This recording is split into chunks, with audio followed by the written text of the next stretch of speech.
So usually I would have music coming in, and you play some whack song, but I don't even know right now. The music's not working, but it's all good. It's all good in the hood.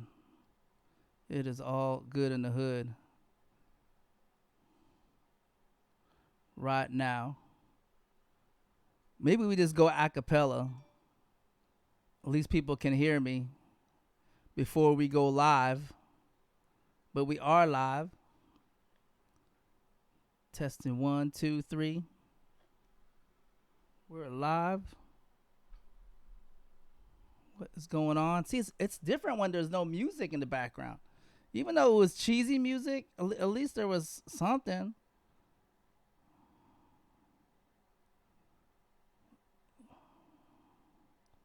Something going on.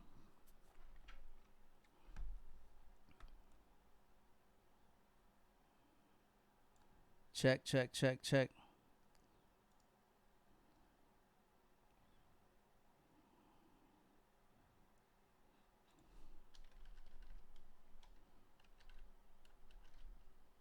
Mic check 1. Well, hello, Miss Judy B. How are you? How do I sound? Can you hear me well? Can you hear me? Sound good? My music's not working. You know how I had the intro music? It is not working. But you know what? Forget it. We're gonna get this. We're gonna get this podcast going on. You know what I'm saying? Yeah, the music's not working. But as long as you can hear me and you can hear them, that's all that it matters right now. What is going on, y'all? What is up? Welcome to Fired Up and Furious. We are at episode 14. Oh, wow. Episode 14. We're already here. Episode 14. Look at that. I even put the wrong screen. All right, so episode 14. We're at episode 14. And, man, we got a lot of things to talk about tonight. A lot of things to cover.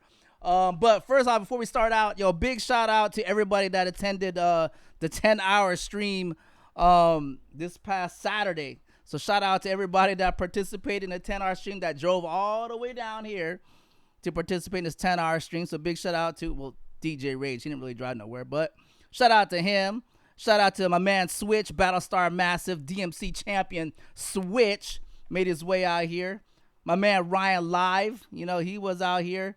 And the Chicago legend himself, DJ D Double, was out here with his family, man. So big ups. 360 could not make it, but we surely missed her. So we have a lot of things to talk about today, a lot of things to cover today. But I want to thank you guys for joining us. Sorry there's no intro music. Big Scully, I see you. Miss Judy B, I see you. And intro music's not working.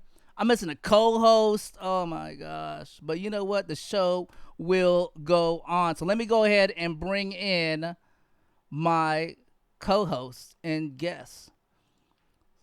So starting off with the bottom right, my man. Oh, I gotta unmute him. My man, Savo, what's up?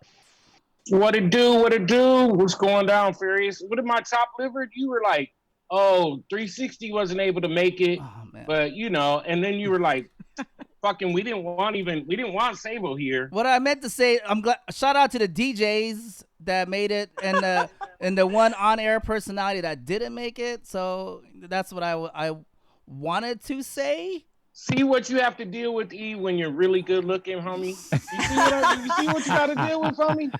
Oh my God, dude. Yeah, E-Rock knows all about that. I have no idea about anything like that at all, man. That's all you got. He can relate. I'm here feeding off of everyone else's looks, so All right, and we got DJ 360. What's going on? What's up? What's up, y'all? How you doing? Happy Monday. I didn't forget you though. Just so you know, I didn't forget you.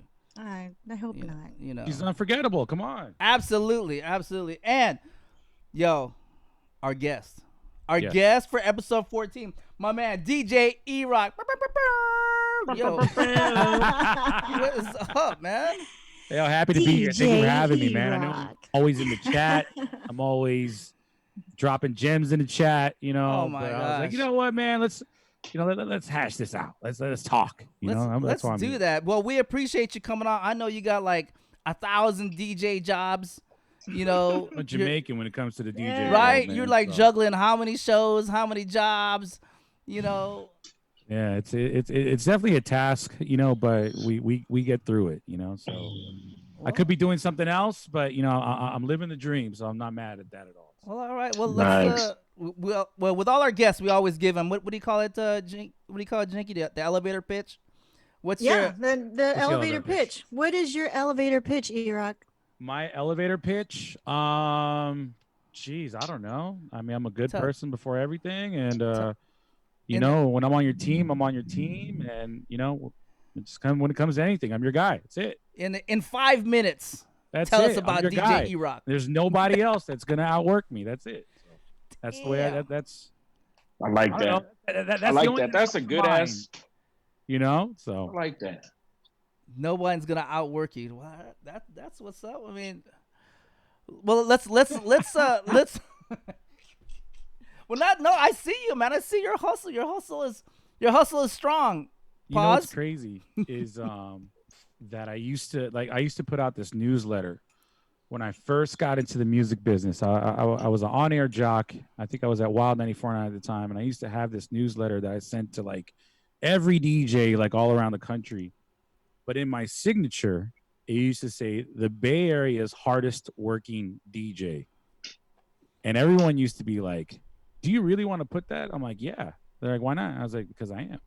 Just it, And people looked at me crazy, but it is what it is, I was happy to kind of claim that, and I mean, I'm no longer in the Bay Area now, but I'm still hardworking, so that's definitely a core value of mine. So, Well, that's Shout out to St. John.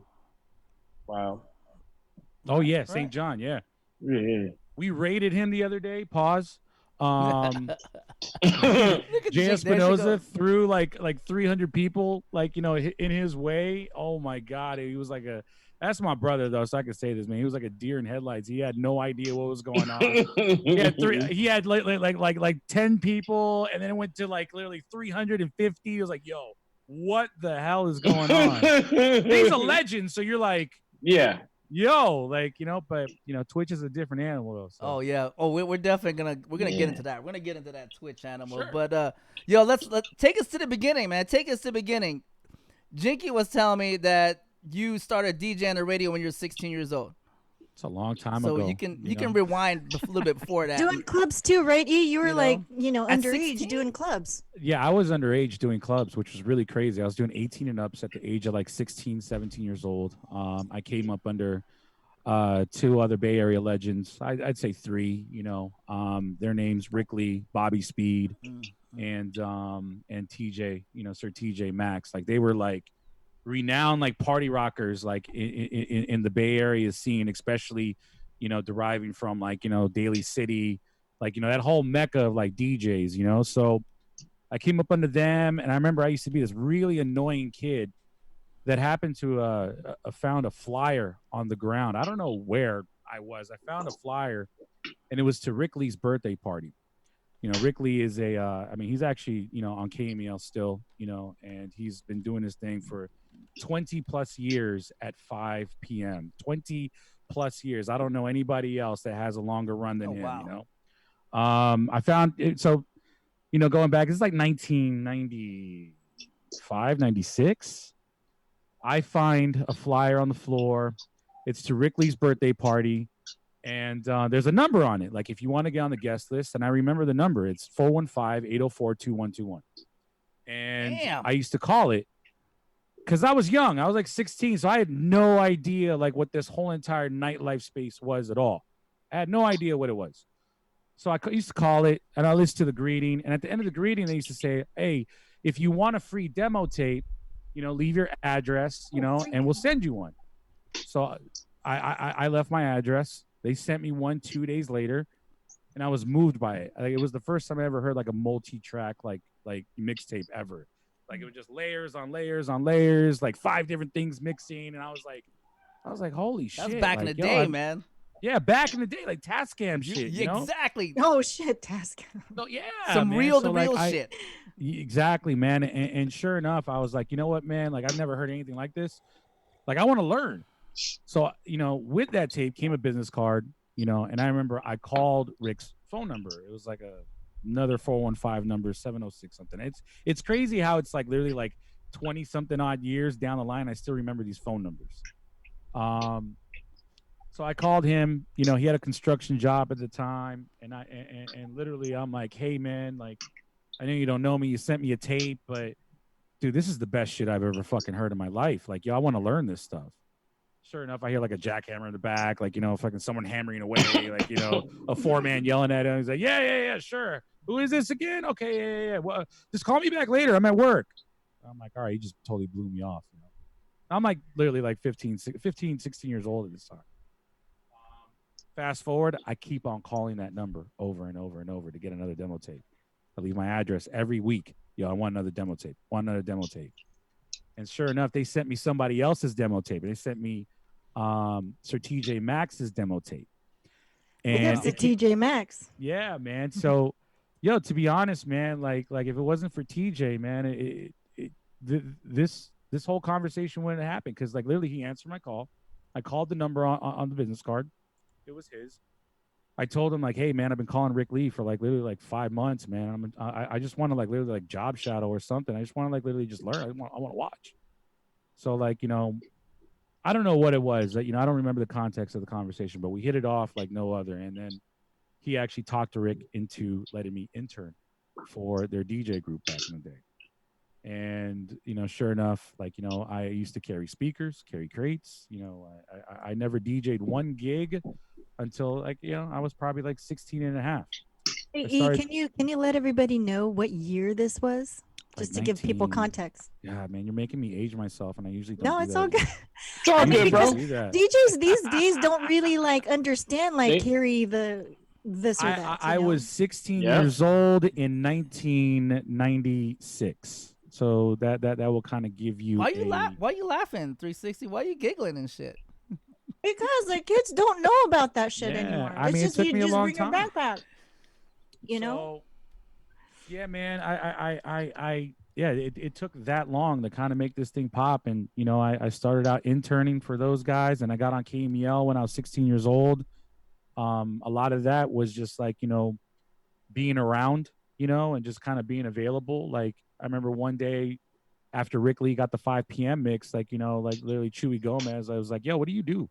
I said, what do you mean what do I do? He was like, I don't know, you're always around. I was like, I DJ. He was like, do you want to DJ? I was like, what do you mean want to DJ? And he was like, well, I've got like this little guest feature that you could probably like turn the mix for if you're down. I'm like, okay, yeah, sure. So that's kind of like how the whole entire radio journey started. And ever since then, I just, you know, I've been in radio since I was 16 years old. And, you know, I'll just say it right now, man, I'm turning 41 this year. So, you know, it's been a very long and blessed journey. So, come on, man. I wish I was, man. It doesn't feel like it. So, you know. Wow.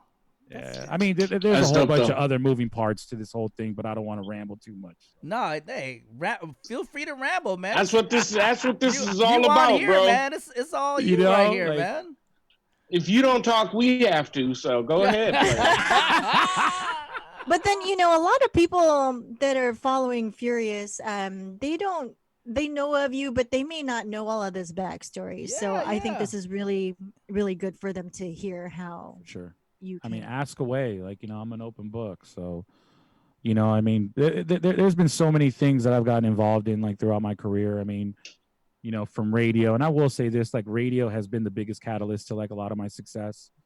You know, from the networking side to, you know, just building, like, you know, genuine relationships with, like, you know, listeners, fans, like, you know, colleagues, you know, whatnot. Like, if it wasn't for radio, like, yo, I wouldn't have met, you know, like one of the guys that's missing on this podcast right now, DJ Rage, you know? So, you know, I mean, it's that's an at, right? Yeah, it is, right? I like that.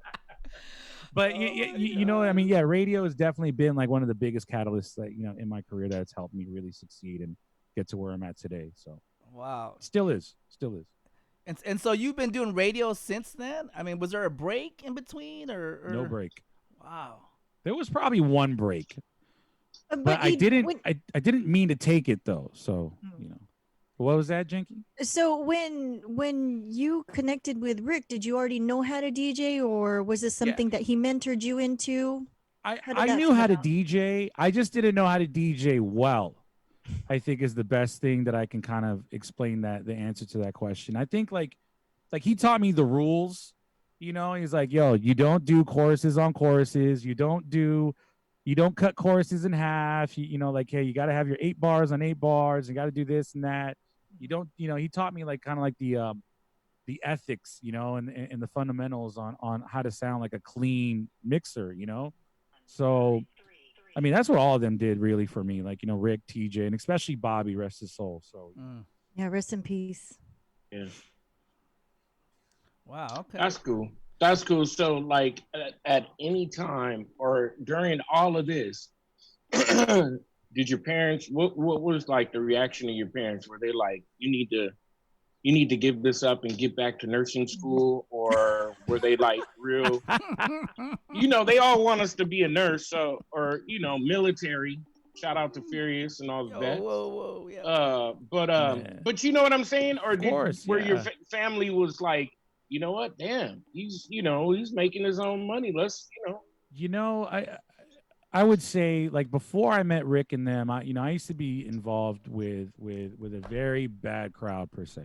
I'll leave it at that. And I don't think these people are still bad, but we were just badasses back then, causing trouble, breaking the cars like the whole entire night. So, I think like my parents kind of looked at DJing, especially when I met Rick and them, they kind of looked at this as like, like a refuge for me, like, it's something for me to escape, like, the bad influences in my life and learn something that could be productive. I mean, I remember my mother and my father, like, thanking Rick Lee at one point, like, saying that, like, thank you, like, if it wasn't for you, that, like, my kid would probably be in juvenile hall or jail right now, or doing drugs, because this is something he fell in love with, and we supported him all the way through. And now, I mean, my first job was literally mixing on KML.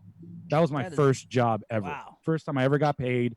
And, I mean, Rick and Bobby and TJ taught me, everything. They didn't just teach me how to be a good DJ. They taught me how to be a good business person. At such a young age, they taught me like the whole thing. Like I signed up for my first bank account with TJ, which is crazy. That's crazy. Because I got my first check from mixing on the radio. I think it was for like $200. And I was like, yo, I don't know what the hell to do with this thing. He said, yo, you got to put it in the bank. I was like, well, how the hell do I do that? And took me to the bank. They're like my big brothers. So that's dope. Yeah, my parents really, really enjoyed the fact that I finally took a liking to something that I finally stuck with. Because I was notorious for starting things and not finishing them. And, I would That play doesn't bass. sound right. Well, that's the thing that's crazy. It's that is that when I was young, that used to be my thing. But I think now that I'm a lot older, that it was just more so a thing that those things just didn't interest me. If I went to like, kickboxing and I would start like, if I was signed up for 12 classes, I would take 6 and be like, yo, this shit's boring.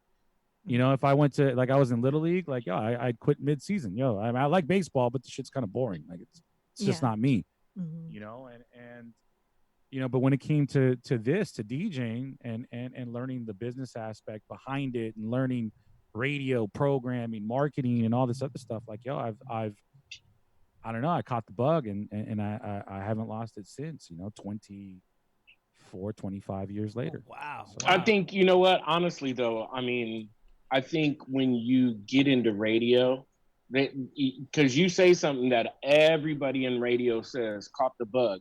I don't think you ever lose the bug. I've been out of radio for almost as long as you've been in radio. No, I'm just kidding. But I don't think that people understand, like, there's so many different things you can do in radio besides on-air DJ and on-air personalities. There's production, and you got to learn, the sales things behind it and the business aspects, and you got to know your worth. And your worth changes as you grow, and as your audience grows, your worth changes, and you have to have like a good team. I tell people all the time, I never was more successful than when I had a great team of people around me to do a lot of things that I wasn't really good at. You know what I mean? I'm great at being talent. I can show up, and just be me, and I'm fantastic at that. But the team around you is really, great. But the industry, we all know, is shady. So you got to really know what you're doing too, and you got to really pay attention to your money. Yeah. Oh yeah, Or absolutely. or you'll just be angry. You'll be an angry little. But yeah, I think there's something about radio that really just does it for some people. You know what I mean? Yeah, I mean, radio for me has always been kind of like my sanctuary. If there's something that I know that I know like no other, it's definitely being on the radio. Like, I understand programming. I used to be a production guy at Wild 94.9. I used to, I was on the street team at KMEL. Like, I helped out with sales initiatives at Power 106. I helped out, I've done marketing things with 997 now. Like at every stop in my career, I always like tried to, I wouldn't say tried, but I always made sure that I learned something new along the way, to, just like you said, increase your value. I mean, at some, like, I would always tell myself as a kid, like, yo, like, if I want that nice, thing, I gotta work for it, man. I gotta learn everything. I mean, and you're only going to be as great as what you're exposed to. So yeah. No, I learned early on when I was in college doing, well, even before that, doing professional theater, that the more, like, I might not be in the play, but if I know how to do the construction or design sound, at least I can still be a part of the production. So when I got into radio, I, made sure that I taught myself production. I learned what traffic was. I learned, sales and stuff. So it was one of those things where, when you not only you increase your worth, but if something works out or doesn't work out, you got something else that you can do to stay in the industry. So that's always a good thing. And I think this pandemic is like really something that kind of attests to like everything that I've kind of been through, and all the experience that I've gotten. Like, obviously, with mass gatherings not being, allowed, and Vegas clubs, closed, any nightclub closed. I mean, I've had to resort to falling back on those skill sets that I've learned and invest time into those. And things are actually not that bad for me right now. So. So for the people in the chat that may not know, what radio station that you're at right now, and which what days are you on? What program are you on? So I do an afternoon mix. One thing that I'm very actually proud about right now that I'll let you guys know. I don't think I've really openly talked about it. Our ratings came back, and it takes you a couple months to kind of get like your full sample size for you. So I do 2 p.m. every Monday through Friday on the Cruise Show on Real 92.3, which is an iHeart station, and we got our ratings back for in Los Angeles, right? In Los Angeles, yes. Got our ratings back, and actually I am number one in the market at that 2 p.m. hour, like, crushing it on a nice all four quarter hours. So congrats on that, man. And I'm not from here, so that's a big achievement for me. So but that's just literally just going back to the fundamentals and the ethics, just like, people don't, you play the hits and you just keep it relevant, so. And that's a big deal, especially right now with everybody and their mama being home, being able to hit that kind of a market size and be number one. That people don't understand. That's a big ass deal. It's cool when half of the world ain't listening, but when you got everybody listening, especially in a market like Los Angeles, like I've always, since I've caught the radio bug and being in San Francisco and I remember being that 16-year-old, like, when Sway, who used to do afternoons. I remember walking into his afternoon, show at KMEL, going like, "Yo, I want to work in LA." He was like, "Yo, you better be ready for LA. Like, I don't think you're ready for that. LA is a different monster, man." I'm like, "Nah, one day I'm going to do it. One day I'm going to do it." And here we are. It took a long time. So anybody that's listening right now, man, don't be discouraged if it doesn't happen within 2-3 weeks. It's just what it is. Like, this business is, it's something that's going to make you work for these type of things. Well, how did that happen? How'd you get hooked up with a cruise show? Well, let's see. I'll be fully transparent here, because I just think I need to be. So I was in the Bay Area for a long time, my whole entire life, until about good 4 years ago. And then 4 years ago, I kind of had an epiphany. And I told myself that, like, you know what, man, like, I see all my counterparts that are doing the same exact thing that I'm doing in Los Angeles, and they're like kind of like they're living like better lives than me right now. Like, you know, they're getting better opportunities than me right now. They're playing, you know, all the Vegas clubs that I want to play at versus me just playing at one club, you know? And so I told myself, I was like, look, you know, I've been doing this for 20 something odd years, 21 years at the time. And I was like, man, I don't want to put in all this time and stay in the Bay Area and not enable me to exhaust this to see how far I can take this. And I literally packed up, moved down here. Shout out to DJ E-Man. You know, he gave me my first shot in the market. You know, he picked me up at Power 106. Yeah. And that was like something that was really crazy because I always felt like I wasn't good enough for LA. Oh, come on! I swear to God, Not no, even. I'm not bullshitting you. I always felt that. So when I got on in LA radio, you know, I started doing weekends, and then you know, I did like, you know, 2 hours on the I did 2 hours like, you know, on Sunday nights. And then you know, I did that for like about a good 3 years. But Jay Cruz was, you know, also still at Power, so he had left before I left. And then you know, shout out to my brother DJ Amen, who's been one of my best friends for like literally like 25 years. We grew up together in the Bay Area. He became the music director over at Real 92.3. And he called me one day and he was like, and this is back in like probably August of last year. Yeah, yeah.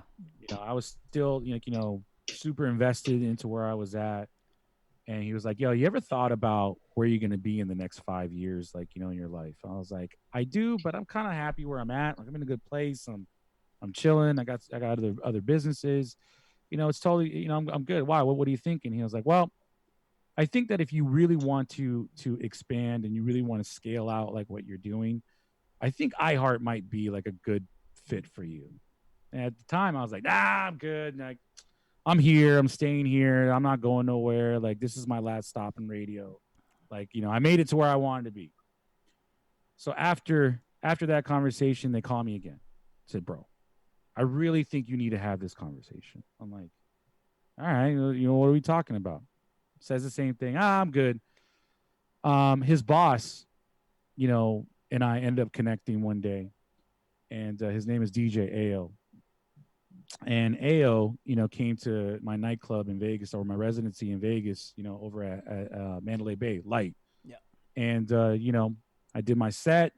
He comes up to the booth. We sit down in the booth. Now, I'm already done with my set at 2 a.m., 2:30 or something like that. You know, 2:30 till like literally lights go up. Me and this guy have like one of like the illest conversations just about life, music, radio, you know, beliefs, like all that, you know.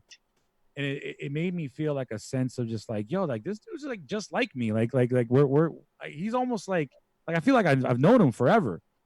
And sure enough, like, you know, that everything that Amen had told me is like, yo, it's a different vibe. Like, yo, these guys are really going to really, like, you know, they really believe in you. They like what you do. They like your show, The Basement, you know. You should really talk to them. And sure enough, man, I just felt that, you know, when you feel like something is right and you feel like something just fits, you know, that was the feeling that I got after that conversation. And then I remember calling Amen. I was like, you know what? I'm down to talk about it. I wasn't convinced fully, but I was down to talk about it. And sure enough, man, like after weeks of just like literally just conversing, shooting the shit with these guys and whatnot, the vibe was right. You know, the vibe check was right. And they created this whole new position for me that was never actually even available. You know, the 2 p.m. mix at Real 92.3 never existed until I came on board. And they did that, you know, based off the fact they're like, yo, like, you know, we really do believe in what you do to where we'll open up a whole new slot for you. And I was like, okay, cool. When? Where? He's like, with the Cruise show. I was like, oh, okay, well, I've known Cruise since he was in Vegas, so it's totally fine, you know. So that's kind of like how I linked up with Cruz. With Cruz again, relinked with him, reconnected with him, and how I got to Real 92.3, you know. But I mean, the journey and everyone involved, like, yo, like, you know, I'm thankful for everybody, like whether I'm still working with them or not, you know, it's been definitely a very blessed ride. So, wow, that's pretty dope, man. I mean, so of all the years that you've been working on radio, who would you say is your favorite artist that you met? My favorite artist Yeah. that I've ever. I mean, hold on. Rephrase. Wait. Say the question again. I want to make sure I answer this right. Who was your favorite artist that you met while you've been on the radio? Man, that's a lot of them, man. There's too many. I don't know if you can. All right, how about this? How about this? Can I be five. just? Can you go top Okay, five? you have to five? be more specific. Furious, you got to be like, okay, who's like the funniest, or who was the most personable, or who was a dick, you know, who's an asshole. You Well, I'll tell you right now. Like, I mean, if we're gonna go top five, I mean, it's definitely gonna be like people that I'm still friends with and keep in touch with. You know, big or small. Obviously, number one, E40. Of course. Can I tell? E40. Go ahead. One thing that I remember about E40 is like I associate you guys together. I remember we used to be on the phone. You're like, oh yeah, I'm like headed over to E40's house. I'm like, yeah, whatever. Look at this guy name dropping, trying to tell me he's going to E40's house. I mean, this was like, how old were you? Were like 18? Yeah, so you were young. You were young. I was young. Yeah. Yeah. So E40 took me under his wing. I'd say when I was like 18 years old. Like he just would let me come to the studio, and then that's when I started learning the record business, and I actually learned a lot about life through E40. Like I learned how to buy my first house by getting drunk with him in the studio, which is really crazy. You know, like, yo, how did you get to that point? Well, I sat and got drunk, and you know, E40 was telling me how buying a house is more of a mind state than anything. If you really want it, you can get it if you keep on thinking about it. Really? Okay. So I did it, and I ended up doing it by the time I was 23 years old, you know. Oh, wow, nice. We kind of went the other way, but like maybe we could circle back to like how you got to know E40 or how you even like, you know, connected with him. But go ahead and answer the top five. Number 2, T-Pain. I mean, he's just a classic person. He's definitely a classic just person in general, man. He's hilarious, and you know, I mean, he's fun to hang out with. He's definitely a drinker. He's definitely a drinker. I've had some great times, you know, great times with him. Does he sound interesting even without the auto tune?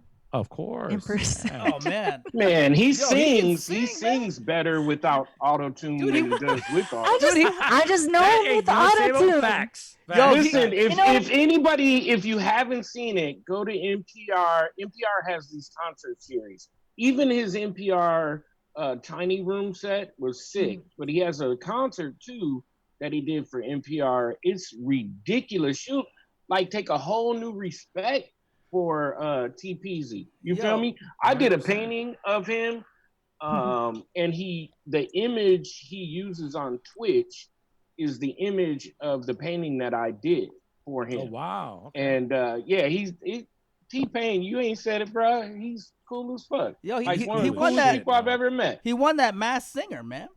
Yeah, he won the Masked Singer. You know, he did. But the NPR concert, it's ridiculous. I'll find it and put it in the chat for you guys.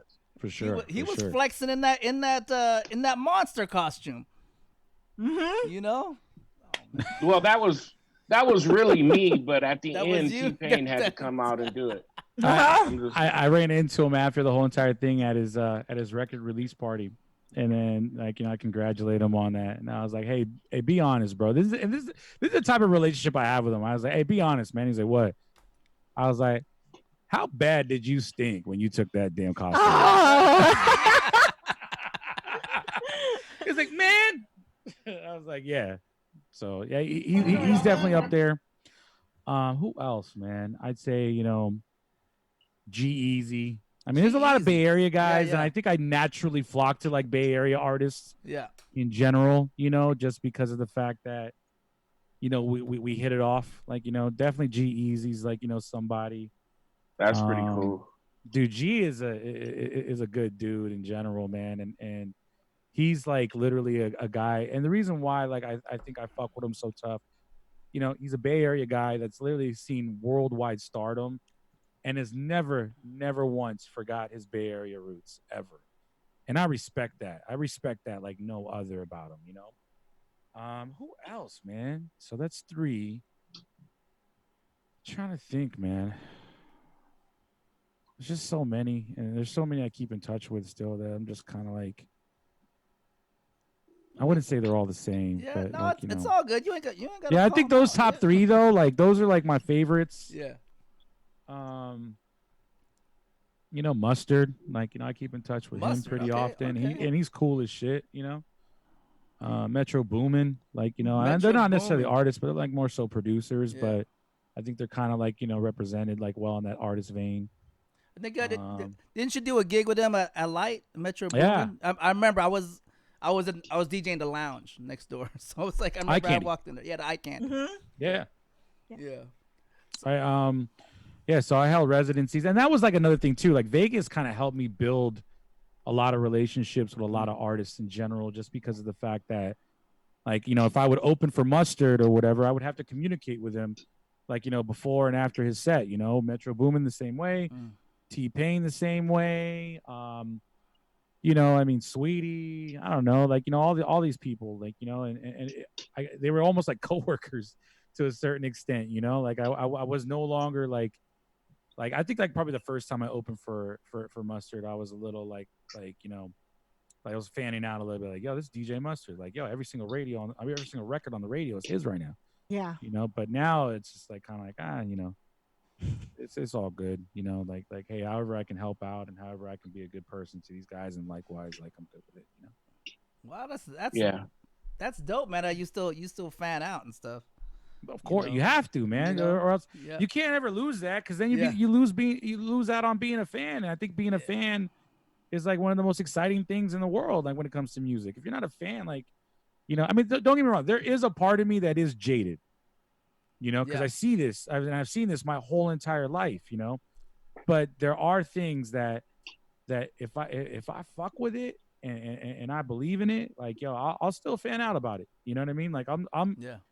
like, I mean, I remember there was one time, like, I still fan out with 40. I remember there was one time where he performed a record at Light one time, and I stood up on the like stood up and started hanging from the rafters. Like it was the first time I ever heard that record, and I think it was probably like he performed like One Love or something like that.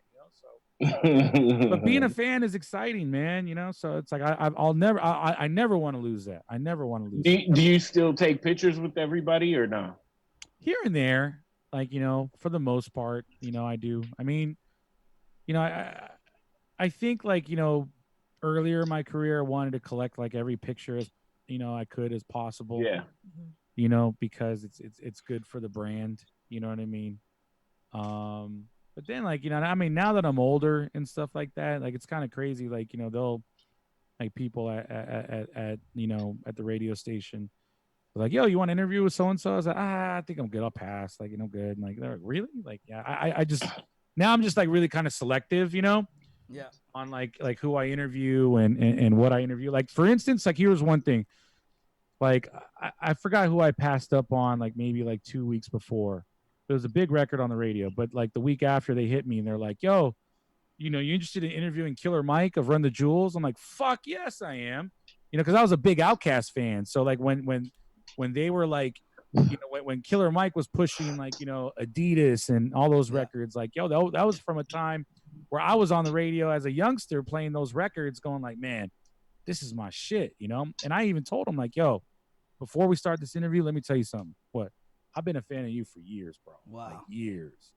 And he's like, man, I appreciate that, man. So I was like, yo, so if I start to stutter or whatever, just like, like, yo. It was like, man, you ain't don't say that, man. I was like, nah, right. Real, I've been a fan for a long time. Well, like you've been a DJ for quite some time, right? So, but do you fan out like when it comes to other superstar DJs and stuff like that? Do you get? I'll be that honest, feeling? man, I fan out over my friends. Yeah. And because, like, I was always taught, and I don't want to get like dark or morbid or anything, but I was always taught, like, yo, like, when you leave this planet, like, how are you remembered? Like, yo, I would love to be remembered as one of my closest friends' biggest fans. Oh, that's dope. I would love that. You know what I mean? Who wouldn't? You know what I'm saying? It's like that's the thing. It's like, like I don't mind supporting my friends and being big advocates of what they do and whatnot, and like when it comes to other DJs, like, those are the guys that I fan out on more than anything. Like, when Five or Eric or Scratchy or Fashion or any of these guys that are kind of like in my circle, you know, like, bro, I am truly fans of what they've been doing, not only on this platform, but just in general, like, you know, as long as I've known them, you know, so. Oh, that's dope. I think Man. that's important, man. I'm a big fan of all my friends. I probably promote my friends like no matter where I'm at, no matter what I'm doing, especially now that I'm doing art. Oh yeah, There he is. we can see him. Hey, But you know what? It says I connecting to promote. audio. Is he connecting to life right now, or? Yeah, he's getting his life together at this point. Oh, this is gonna be a good intro. But yeah, so I think that's always good, man, because I promote them cats. I promote Freestyle and you know, Rage and Furious and 360 and blah blah blah and X-Ray and blah blah blah. Like everywhere Rage I go. is on. Everywhere Rage I go. is on. Where? Where's Rage at? He popped up. Hey Rage, where are you at? Oh wow. It says hey, welcome, Rage. Audio. Connecting to audio. Yeah, right. let him connect. But no, I feel you. You know, I still fan out. Like, yo, shout out to Icy Ice that's in the chat. Like when I have to DJ. Before, I fan out on Icy Ice, E-Man, all those guys, man. So it's like, sure. Like when I DJ before Icy Ice, I'm like, fuck, dude. You know, I'm like, shit, Icy Ice is gonna come after him. I'm like, damn, you know, what am I gonna do? You know what I'm saying? So I still fan out that way, man. Man, shout out to Icy Ice though, man. Yeah, Legend. man. I remember the first day I met him in the Bay Area. I was so, you know, I tell this story every time, like he's in my chats and whatnot. But I remember meeting him.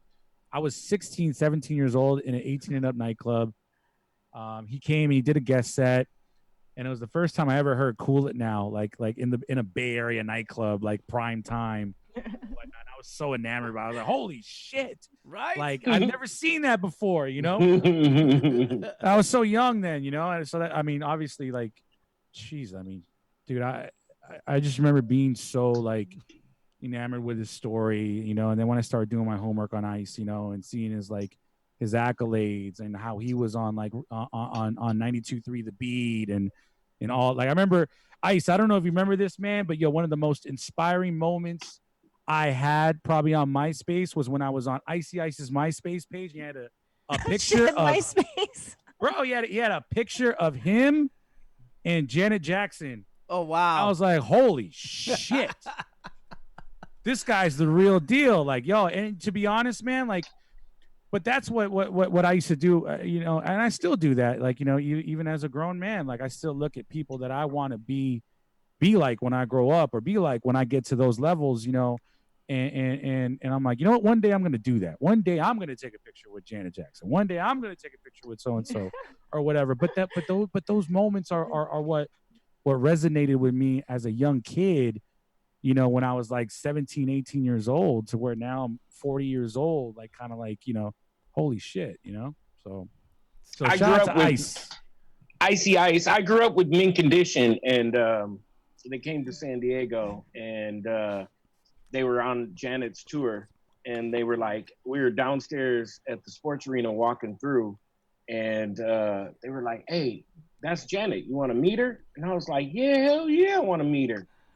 And we went up to meet her, and I almost pissed my pants. I didn't know what to say. I was like so lost. And then that was the crazy part. They were like, she was like, did you want to take a picture? And I was just so gone. Nice? She was so nice. I was so gone that I was like, oh no, it's all good, you know? And then afterwards I was like, fuck. So, like, you know. So you didn't get a chance to smell her. You didn't get a picture with her. You didn't. But I did make out with Beyonce in Vegas. Oh, wow. There he is. Rage, what's up? DJ Rage. Rage, hey. What's going down, Rage? What's up, Rage? Good morning. Oh, my Good morning. gosh. I was concerned that you were in a car accident or something. No, you know. What's up, E? Hey, how you doing, dog? Yo, man, I'm sorry, bro. I see you're still oversleeping. Yeah, so I don't know. Probably Furious probably likes this. I bet you he's a damn freaking asleep. Ooh. That's exactly what he He was said. blowing up your phone when we were trying to wake you up. Oh, So- That's exactly what he said.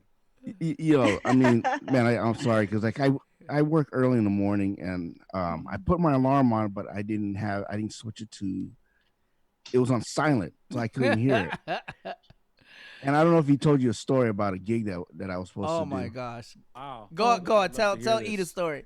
Let's go. So there's this one time I had a DJ down in PB, and it was at the beach, and it was one of those bars, and like and I worked that morning, and I said I'm gonna take a nap, and like freaking I didn't even hear it. Then I heard Mott told me that he was calling my phone, he was knocking on my door, and all this and that. I was throwing rocks at his window. Wow. And everything, and I didn't wake up, bro. Man, I had to go back home, grab my shit, grab my DJ bag, grab my shit, and went straight to the gig. I said, "Yo, where's Rage? Rage is not here. You got me. Let's go." Oops. And I am so lucky I have a partner like that really covers me. Oh that my really gosh. knows my gigs, and you know what I'm saying. Wow. Oh, But I man. do apologize, And if Well, I was on I'll radio, relate. if I was on radio, if I did Ooh. this on radio when I was supposed to be on, oh my god, Fired. done. I'm suspended. Remember when we used to make those Definitely trips like Puerto suspended. Rico and Bahamas for like Big Show Power Summit? Oh my gosh, you started that yet? Bro, no, we No, haven't we started haven't that even yet. started. We haven't even started Nope. that yet. But I remember you used to sleep shoot. through a lot of shit there. So I wasn't surprised. I just wasn't surprised. I was like, all right, I'm gonna rage. I'm gonna rage my whole career. I'm not surprised that he's sleeping because I remember being in like Miami one time, like, yo, and I'd see Slide, I see Ed, and be like, hey, where's Rage? He's like, man, he's asleep. Like, what? Of course. He Yo, said he we was would have surprised. like crazy Oh nights my though. God. Remember those nights? They were We would get amazing. like no sleep, and we'd be drinking from the morning to the end of the that night. free cognac that he used to give us, and it was just Yeah. complete garbage. Like, oh Remember my the God. Bahama Mamas that we were drinking like crazy? The like, cheese. It was just like it was all free. It was free Yeah, liquor. it was just free booze, man. Like, those were the days, man. So Yo, yeah, me and Rage, we have a lot of history here. Me and Rage have me and 360 do as well. 360 has known me since I was a kid, so you know. Wow. You know That's how the I know business. back in the day I was like, oh, that's that 16-year-old DJ on the freaking air in San Francisco. That's Bro. Enoch. That's Rex's cousin right there. Hey, how great is We this? were talking Shout about out that. real DJ Yoshi one time. He just literally put Kevin loves parties. Oh my God. Do you remember Kevin Love from Minoscope's parties over at those Yes. joints? I wasn't Yes. even old enough to be in. I shouldn't have never been at those things. Those things like literally like scarred me for life. So like those things scarred me for life. Like they were like literally the most intense rage. I don't know what they were, but they were just literally like moments that you will never forget for the rest of your entire life. Especially, Okay, do you remember this one at DR? Did I you go to remember everything. Okay. Yeah. Do you I went remember to all when of we? them. Yeah, remember we were on that small ass plane, and we're sitting at the airport, and everybody goes, "Oh yeah, this is the plane that Aaliyah took." Oh, yeah.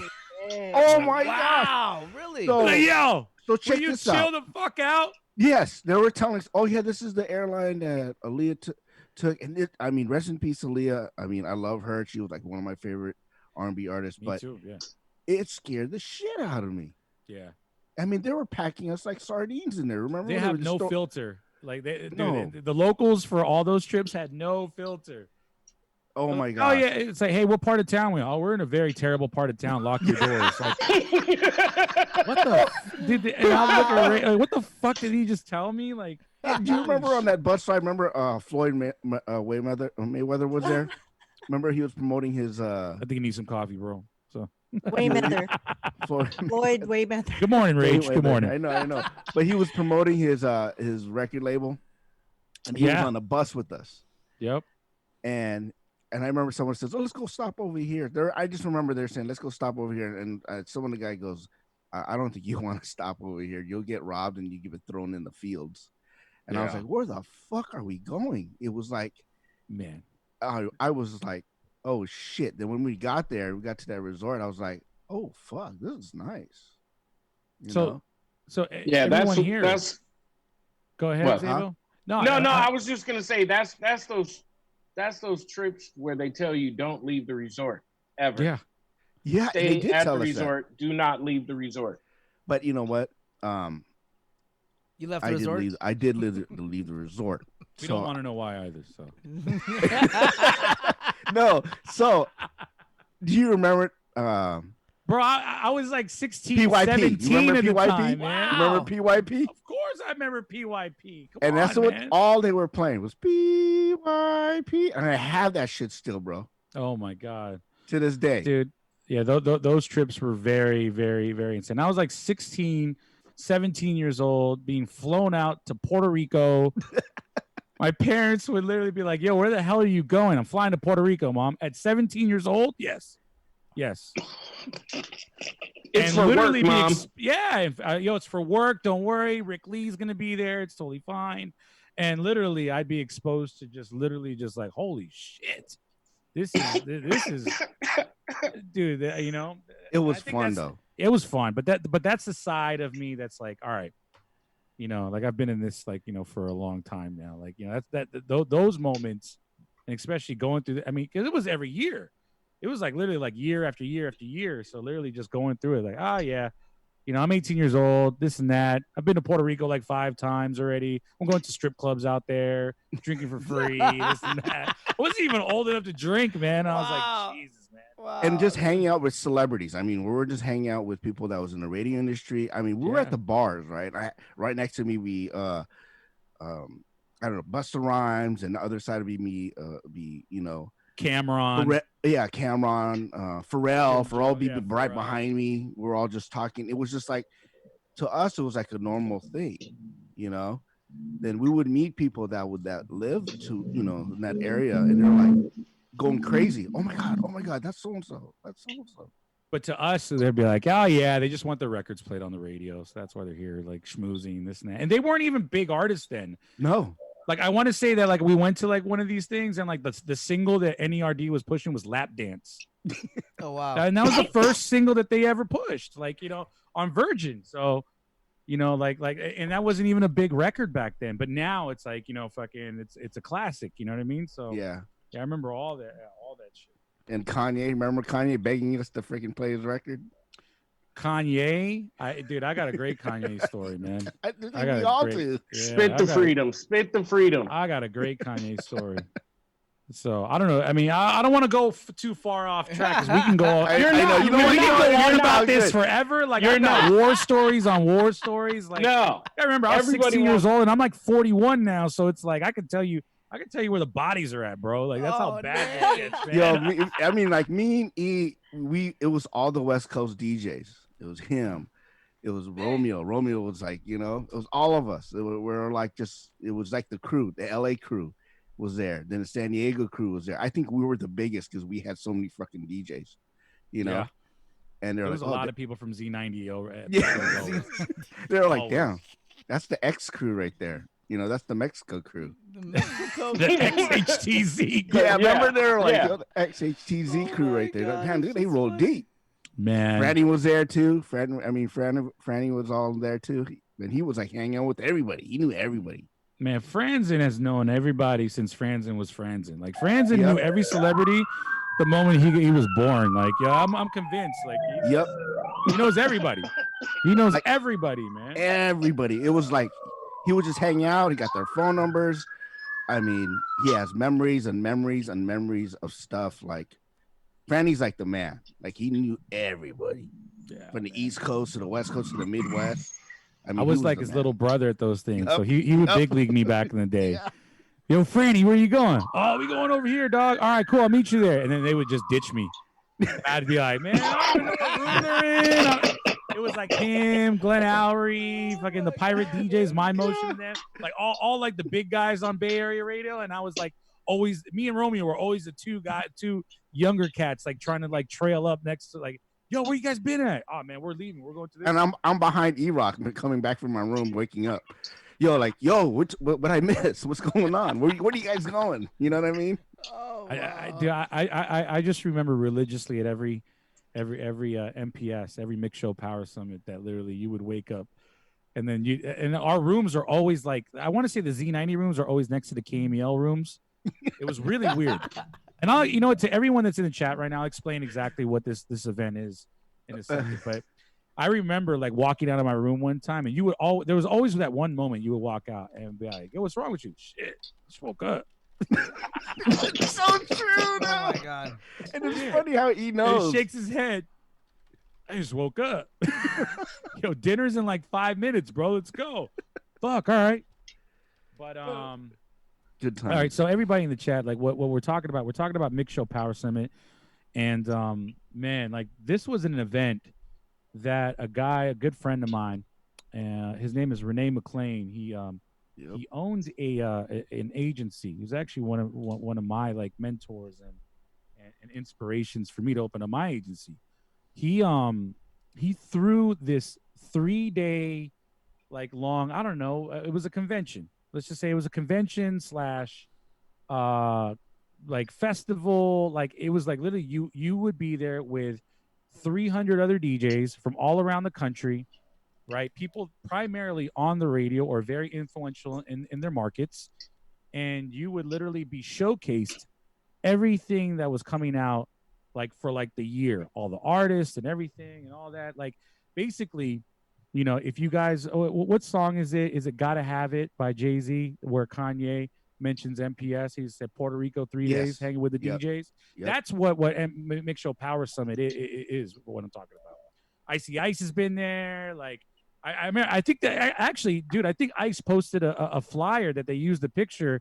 It was like E-Man, Vice, Ice, myself, Romeo, Jeff D. I think you're in it too. I don't know. Probably in the background. I was probably late. Bro, I remember, the Filipinos used to run deep there because, like, when it came to the West Coast, like every like mixer was Filipino. Yeah, and people for the East Coast, it goes down.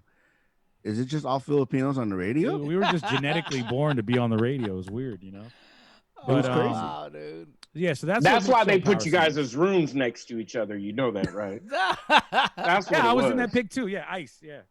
I said you were. Yeah, I was in that pic. I want to say, you know who else was in that pic, and I want to make sure I show love to this guy who's one of our good friends. Rage is DJ Hideo, man. God rest. Oh yeah, rest in peace, Hideo. Yeah, rest in peace, Hideo.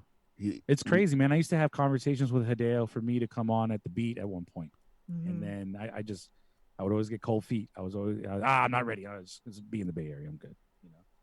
But yeah, he was a part of that crew too, man. Yep, he was part of that crew, and I mean, he was such a good dude. We would have a conversation and on conversations, and I just remember his smile. Yeah, that smile was just like, great guy, man. Great guy. Yeah, he was. Man, rest in peace, DJ Dale. One time, man. So. Oh wow. So but yeah, you know what? I don't want to throw this because you sent me like a list of stuff and I was like, all right, we were waiting for the Kanye story. Oh, the Kanye story. The Kanye story. So then you Kanye just moved on. All right, so me and Rage can have these conversations. Like, you remember this? Remember that? But so the Kanye story, I remember. I used to have a show, or I used to be on a show, part of a show called the Hip Hop Chop Shop with Big Von, who is now he does afternoons at KML. He was my roommate at the time, and I've done some great things with him in the Bay Area. But he used to take me along for the ride, and I remember they had a media room one day. They had a room where like literally it was like Power 106 and KMEL and Whammo and all the big hip hop radio stations all across the country. And I remember we were scheduled to interview Kanye. Kanye sits down in front of us, and he's like the most like quiet, soft-spoken dude you would ever meet at this conference.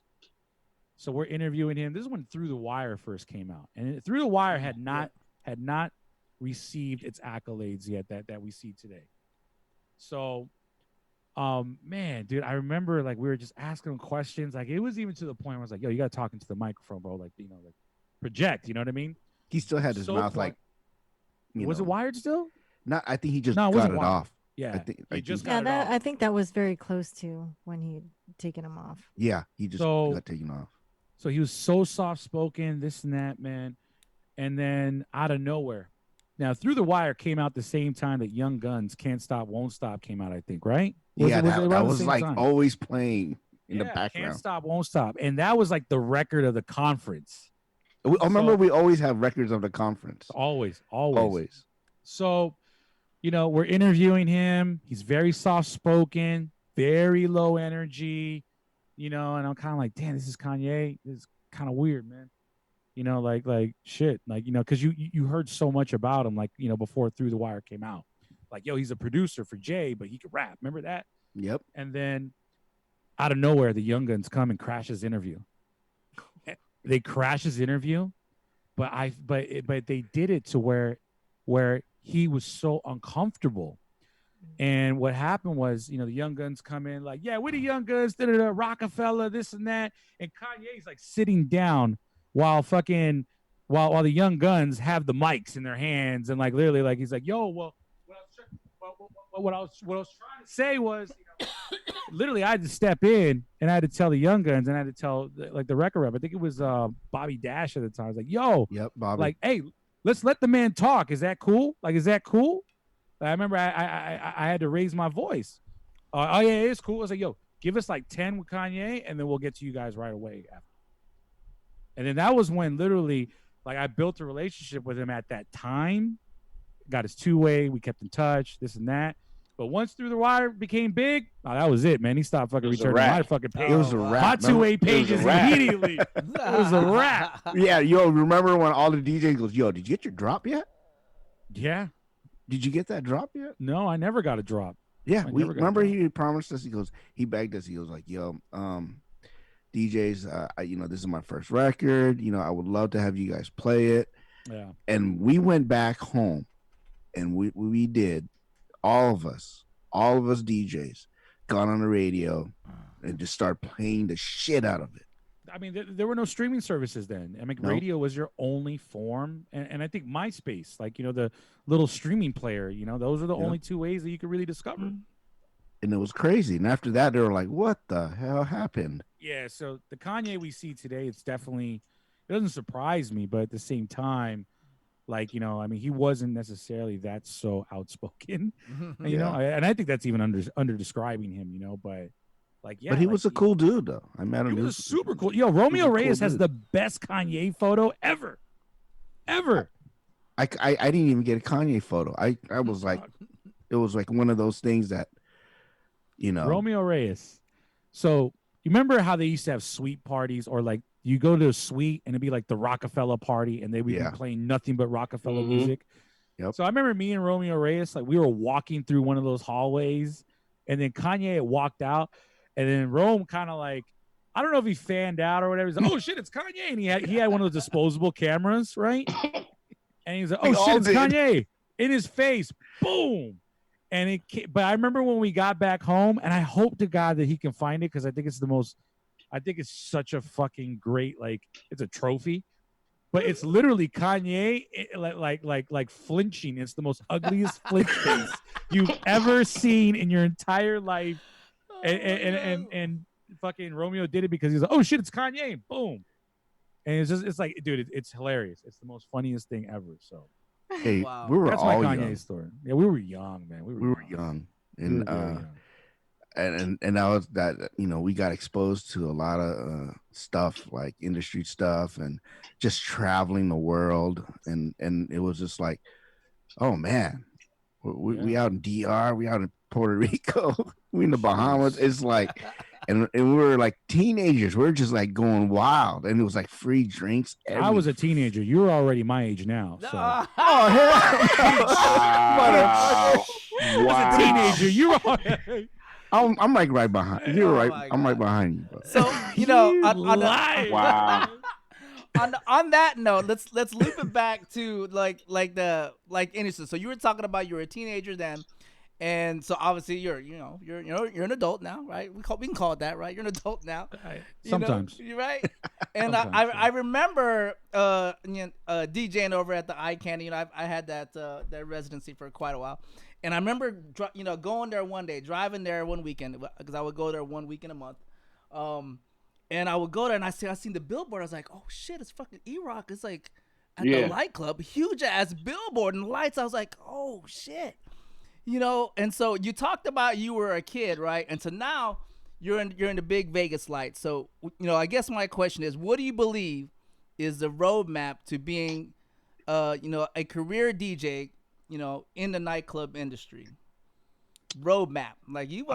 I will say, I don't think there's a super blueprint, or like a defined roadmap because it's different for everybody. Yeah. Yeah. What works for me might not work for somebody else. But I'll tell you one thing that is the number one factor in any business in general, and that is, and my man Ghazi, who owns Empire Distribution and Records, he said it the best that relationships are always going to be your number one form of currency in this business. Yep. And throughout every step of my career, I've always tried to make sure that I cultivated every relationship to the next level. And like to where it wasn't just one-sided. It wasn't just because they were friends with me because I was a DJ. They were friends with me because I was a good person more than anything. Yeah. They were friends with me because they knew that if they called me, like, yo, yeah, I'll pick up. You know what I mean? If they, you know what I'm saying? Like that was like, I'll be honest, man. Like that's the number one thing that's really like held me strong in Vegas. I mean, I have 14 years of history in Vegas, and I have one of the longest running like runs ever with a company. I started with a light group that has taken like 3 or 4 different like forms and names and whatnot. And I've been with them ever since literally like my time at Hayes. I spent 5 years at Hayes, 1 year at One Oak, and then 5 years at Light. So that's 11 years with one company. Oh wow! And a lot of that was just based off the fact that when they called me, they knew that they can rely on me. When they called me, they knew I would pick up. When they needed me to show out for the team, I would show out for the team. And that was the thing. Like I gave them a reason to want me to be on their team. I gave them a reason to know that if I was on their team, that they knew that I wouldn't let them down. And I think that's like the biggest accolade that I can really hold. Like, it's just like, you know what, man, like, yeah, having like a 11 years of one company is great, but fuck, man, like being a great guy, like throughout the whole entire thing. And I don't, I mean, there's probably maybe a few that could probably say that like, oh, my E-Rock doesn't fuck with me because of this and that. But then again, like, I mean, there's a reason if I don't fuck with you. Yeah. There's an obvious reason. There is a reason. Obvious. That's if I feel like you have ulterior motives and boom, there you whatnot. go. But other than that, like like for the people that do deal with me, and I've been dealing with the same people for a very, very long time, like they can't say one thing bad about me. Not one of them. But it hasn't always been like that for you, E, right? Like, I mean, you have this incredible work ethic right now, but there was a learning curve for you. So, I mean, I'm pretty sure that there's some times where you've made some mistakes like we all have, but can you recall I can tell you my biggest mistake. There you go. What's that? But my biggest mistake actually became my biggest blessing, which is crazy. Mm-hmm. So I was at KMEL for a while, and then I had gotten a phone call that a radio station was a competing radio station was gonna open in San Francisco at the time, and this was a station called Power 92.7, and they were looking for a guy that can connect the dots and integrate into the community and whatnot. And I was like, okay, well, that sounds like something I can do. So I interviewed there, this and that, and granted, I went from being a mixer, to being a programmer. And that was my first programming gig at a radio station. But I didn't go about it the way I should have. I didn't tell anyone, and when I say I didn't tell anyone, I didn't tell the people that brought me up in this game that I was leaving them. I wasn't transparent, and why was that? Like, at what point did you feel like I couldn't share that information or be transparent? I think it was just because, like, I was just very intimidated. Like, at the time I worked for Michael Martin and Jazzy Jim, Jazzy Jim, obviously just the GOAT, the legend when it comes down to the Bay Area, and I wasn't transparent with him, at all. And to be honest, like, it came off very deceitful. I mean, they had spent a lot of time on helping me like perfect my craft and teaching me, the ropes and whatnot, only to not be transparent that I would go across the street and use those things against them. Mm-hmm. Which anybody would be like, all right, like, we put you on, and then, we taught you all the trade secrets and this and that, and then you want to go up against me. And obviously their job, and I didn't have a killer instinct then when it came down to, competition. So, but they did, they were a lot older than me. They knew what it took, like, to program, like, 2 radio stations that were powerhouses. I didn't know what I was doing. Mhm. So sure enough, I left. I pissed them all off. Scotty was mad at me. Vaughn was mad at me. Rick Lee was mad at me. Everyone was pissed off at me. Jazzy was mad at me. Michael Martin. Like, it got to the point to where they were so upset to where they told everybody in town, we're like, yo, if you end up on the same flyer as E-Rock, like, yo, like, we're not gonna do business. Ooh. Like, it was like the Iron Curtain had came down. Mhm. But, and at that point I was like, oh, they're hating on me. But then again, at that point, like, I was like, you know what, man, I rightfully deserve that shit.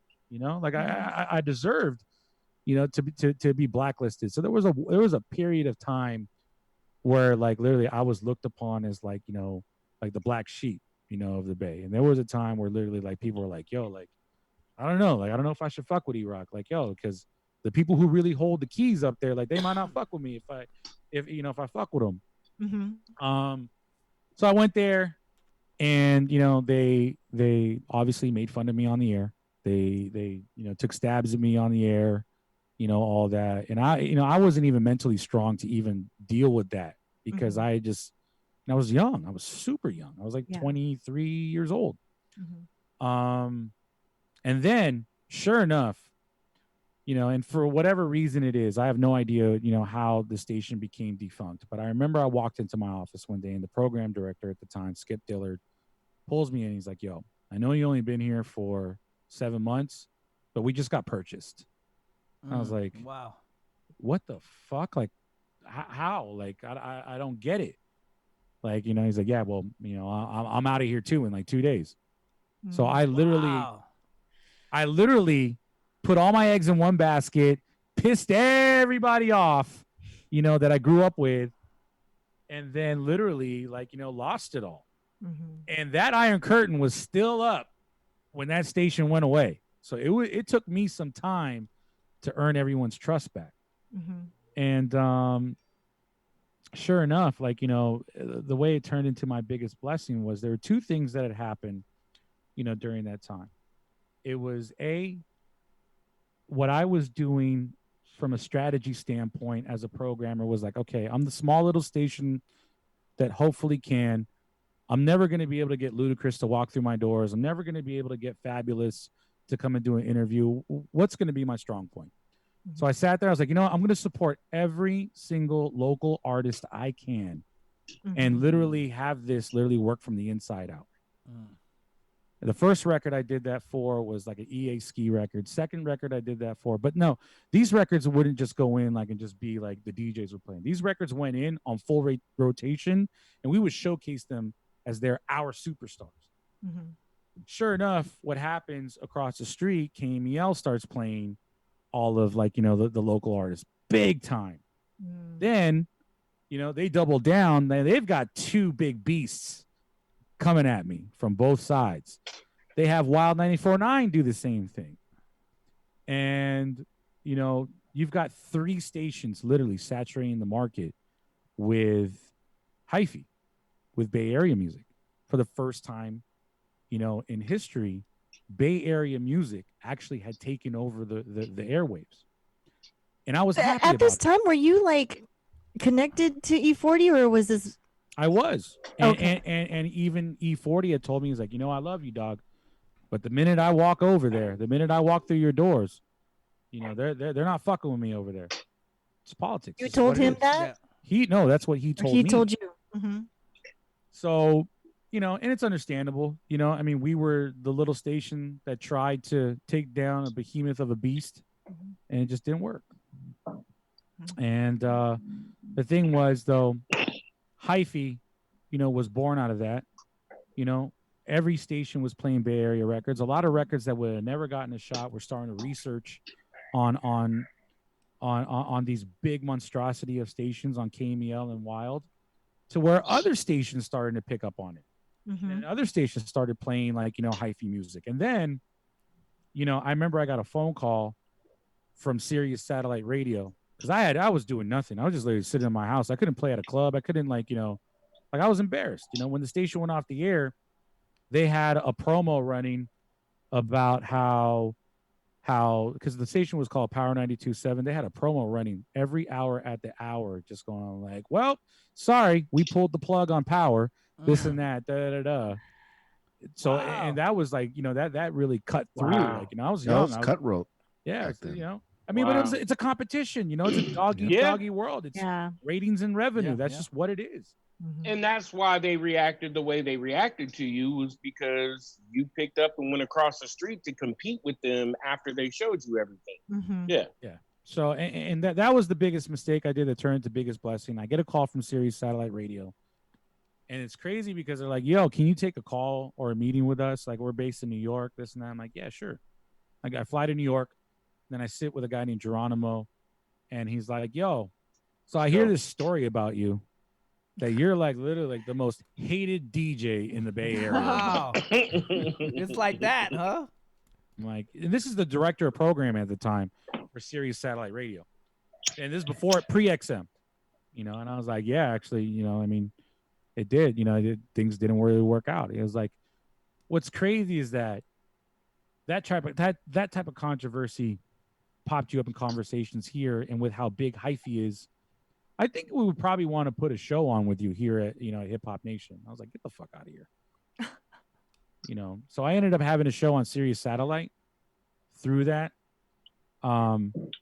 That was the first thing, you know, great thing that happened to me, and that exposed me to a whole bunch of other people like Who Kid and Drama and Clinton Sparks and all these guys. I ended up getting on MTV like, you know, 6 or 7 times throughout those times when I was like 24, 25. I ended up selling like over like, you know, probably like 80,000 mixtapes independently, you know, through that lens. And then, but what I realized though was I wasn't getting any club gigs, but I was selling a fuck ton of mixtapes. But I always wanted to be in the club. And then I met a guy named Zaldi.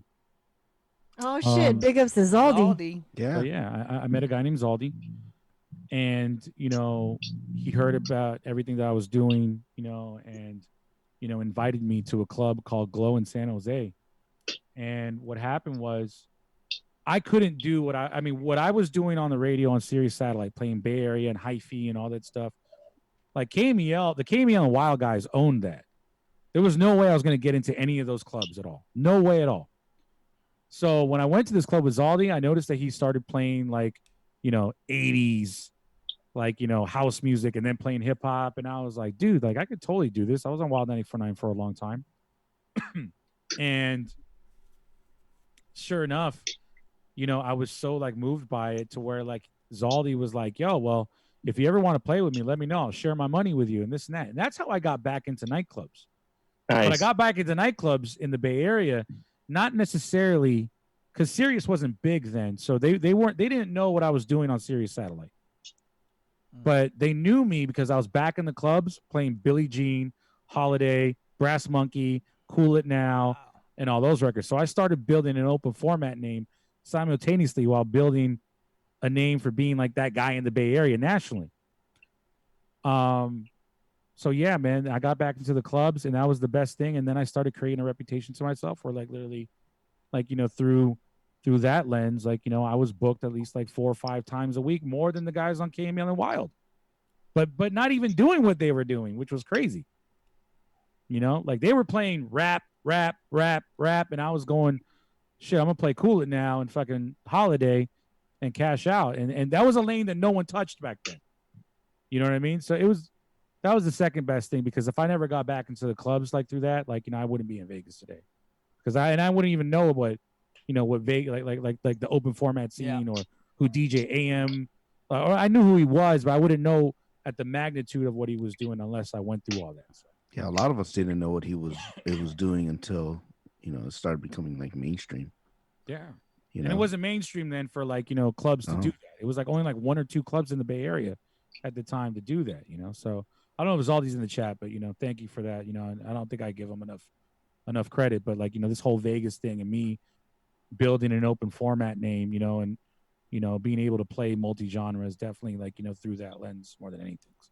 Yeah, well, one of the things that we always talk about on Fired Up is just not burning bridges. I learned that a long time ago, you know, a long, long time ago. And I was just having this conversation with my son how, like, my whole entire life, because people have always put me on, as soon as I get my foot in the door or whatever, I try to put other people on. You know what I mean? And build those relationships and not burn bridges. And like, that's my claim to fame. Like, you know, like, you can say whatever you want to say, you know, about me, but you're not ever gonna say he's a piece of shit. He's dog, you know, he's a dog, whatever. But that's an early lesson to learn if you want to be in this business a long, long time, like you. Because I mean, I want to say that's probably one of your biggest lessons of being in this industry for all these decades and decades and decades, right? So, with you saying that, then I would say that literally learning from that lesson would be the third best thing that ever happened. Because ever since then, I never did that shit again, man. I never did that again, man. So but I mean, like, you were young, and so you don't like really know those things right off the bat. It has to be an experience that you grow from, and you build and have your character. You definitely gotta fall on your sword several times. Pause. Yeah, absolutely, because we've all done that before. Yeah, in some capacity. One of my old boss told me when I was like, you know, he goes, and I made a mistake, and I came in and I was like, damn, it's the same thing. It's like, how are you gonna learn? How are you gonna grow if you don't learn from your mistakes? Right. Or if you don't make mistakes. You know if you don't make mistakes. Yeah. Right. And that's the only way a lot of people that are successful make big mistakes in their lives and they learn from it, you know? And I have a lot of those too. I think all of us do. Like oversleeping during the podcast. Oversleeping. For a guest. Oh my God. But you know what? That's sleeping. Luckily, he can't get fired from this. You know what I'm saying? Yo, when we started the podcast, I'm like, they're gonna think I'm rage. Watch. I can't even talk because the first two podcasts, I was okay, like that's a good one. Late. You got me. Oh my God! Yeah, Sable he was late the first two times, but before first two times. Oh yeah, that's right. We're doing that shit. I forgot. My bad. I would just pop up and go, "Hey, what's going on, you guys? What are you talking about?" No, but yeah, I'm trying to get fired, but Furious won't fire me. No, you're permanent. You're permanent. Wants to fire you. Come part. on. I know. Come on. You are a permanent part of this channel. Oh my God. And yeah, so I know me and Rage talk about this a lot, you know, and one of my pet peeves, I'm pretty sure it's ours meaning mine and Rage's, is the pet peeves in the industry are those trash people, and you can smell them coming a mile away. Oh, here we go. The obvious ones. Man. Yeah, the obvious. You could tell right away, man. Snakes. I call them the snakes. And so, well, how do you describe trash? Like, are you talking about like what characteristics do they have? Like for me, I'm talking about those people that are selfish, that they're only there's looking a lot out of those. there's a lot of those in the industry, and that's why you can smell them out in a heartbeat. You know, you can smell them out, and I know I've talked about this before. You know, I remember those people. I remember those people. So when I get to a certain point of influence, and then they come back my way, I'm like, hey, you know. But and I always talk to Fierce. I go, yo, you know, people change, bro. Yeah, that's and true. I'm like the reasoning of on the other side. He is. That's true. You know. If you haven't figured out, we've been working together for like about 10 years now. So, man, poor you.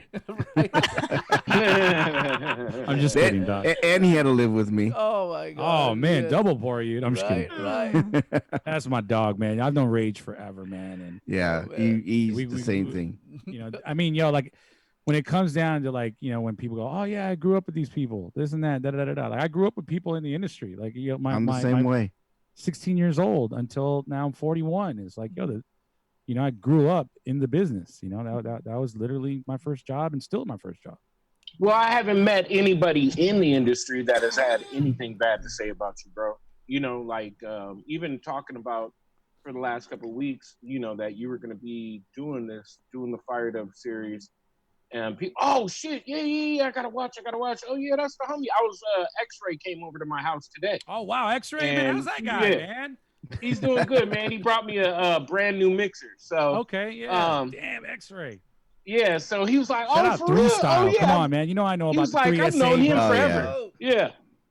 So everybody's got something nice to say about you, homie. And you know, must not have been to El Paso yet, then. No. I'm just kidding. Oops. El Paso is your that's your kryptonite. No, not at all.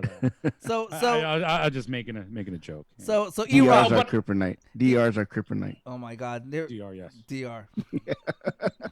So E-Rock, no, but Furious, are... I was gonna say, Furious, I think what you were saying though about as far as pet peeves and people who are, janky, what? we all have had that. Oh yeah. I said janky, not jinky. No, or maybe it's one of the same. Janky. Like what? Janky, I don't know. Look at her, she's grinning. But yo, E, so check it out. So what are your 5 pet peeves about the nightclub industry? I don't know. I keep myself pretty guarded. So like, I don't think I have a lot today because I'm just very. What fires you up? What fires me up? Definitely shady people, like one-sided people. People. But do you feel like you have to be cordial with them, or do you just straight up say like I don't like you, or I don't fuck with you, or do you just? I think it goes without being said. Short, like arm's length, kind of. Yeah, I think it goes without being said. I mean, there will be people that. I'll tell you the number one thing that really does fire me up, and that's that, I'm a very family oriented type of like person in regards to like my friends and my circle, and whatnot, and I will continue to always look out for that circle first, and if you have had a relationship with me or we knew each other from a past experience or workplace or whatever, and I don't hear from you from like God knows when, then you text me out of nowhere, like like with the with entitlement. I think entitlement is probably like the biggest thing that really just grinds my gears, when people just feel like there's no ramp up to anything, like I deserve it all, this and that, like, because I never thought that way. Like I think entitlement's probably the most ugliest quality that somebody could ever possess. So I think that's like that's one thing. People that just don't give a shit about your well-being and only them. People that are selfish. So that'd be number 2. That's definitely crazy to have in this industry, because I don't know about you, but I'm the feeling is that this shit can be taken away just like that with a snap of a finger. You know what I'm saying? So. Oh, it's happened to me. Yeah. Yep. It's happened to me. Always somebody waiting in line for your job. So that's right. For sure. It's happened to me, like, a few times, like, me, like this, where I'm at today, it's not my first go around. It's not like I started and been successful the whole entire time. Like I started, failed, started again, failed, started again, failed. And then now, I got somewhere with it, so no, 100%, So let me see what else is out there. Bottle rats. Oh, those are Rage's favorite. People that Those are Rage's favorite.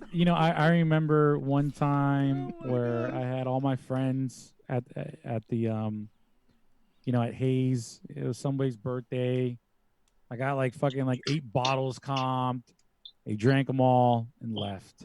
Those type of bottles. Wow. No tip. People that don't tip, that's another thing that pisses me off.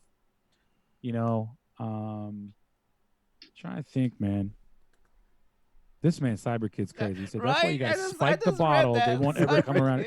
Bro, will you chill out? Jesus. Cyber Kid. Cyber Kid Cosby over here. God. I'm just kidding. Yeah, I've known Cyber Kid like forever, ever since he wanted to beat up his boss back in the day. Dang. Wow. Edition. I said that in one of my streams. It's like, damn, that's a long time ago. Shit. That bullshit. Hey, see, you see him in the chat. He says all facts. Is it all facts? That's my dog, man. I've known Cyber Kid for, like for a good amount of my career, man. That's my guy. So whenever I see him and whatnot, like that's a level. I mean, he used to be at those MPS Power Summits too, the Mix Show Power Summits as well.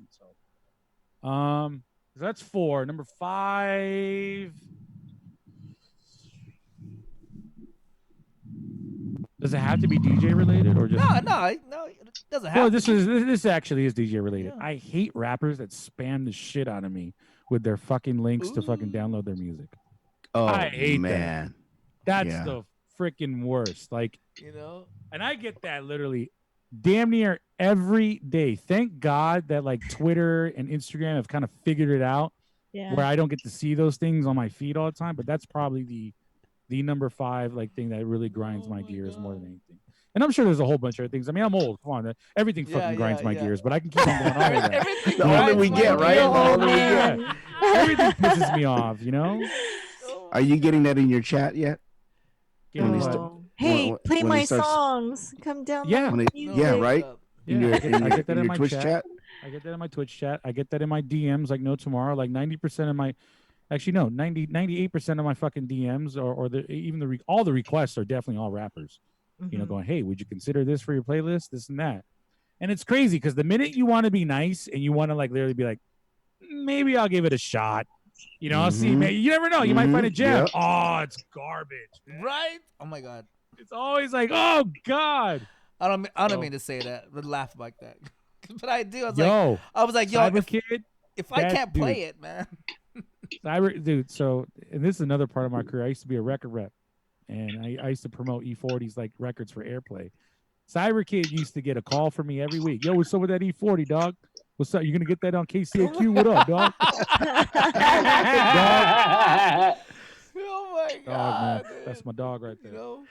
Man, it's crazy. I still have I still talk to a lot of record reps that I used to talk to on a daily, and they're all still, doing their thing. Taking, someone left the music industry. I'm still talking to them, and it's good to have that, communication with them and seeing how they're all doing. It's awesome. Yeah, man, I think the better part of that is when you haven't seen somebody in 10 or 12 years and they come like A&Rs or what I'm saying, like what's his name, and they come to you. And they, hey, what's up, motherfucking Tommy T? It's good to see you, man. Like for me, I'm like, oh, that's dope, man. Like I must have had an impact at some point, you know what I mean, for them to remember all these years later and come to like in this packed ass party and come up to me to say what's up, like to go out of their way to say what's up and stuff. Like I take off my shirt a lot at parties. So maybe it was that impact. Known for that, right? Might have been that impact. Do you, dog? Do I've seen this. Your life. This. Oh my God. He has his OnlyFans page. Yeah. We'll get to the OnlyFans later. So yeah. So speaking about your Twitch chat, right? Talk about this Twitch experience, man. I mean, like when I first seen you and then some of the HMC guys jump on Twitch, I'm like, oh my God, it's about to go down. I was like, man, they're jumping on Twitch. It's been almost a year now, right? Like 10 months, 11 months? No. But I mean, the way it all came about was pretty interesting. I know that I touched upon like literally like T-Pain and his record release party. To be honest, if I never went to that record release party, I don't think a lot of us would be on Twitch at the way, at the magnitude that we're on right now. So how that whole entire thing started, man, was, obviously, we're in a pandemic. We've been in the house for 22 weeks, long fucking time.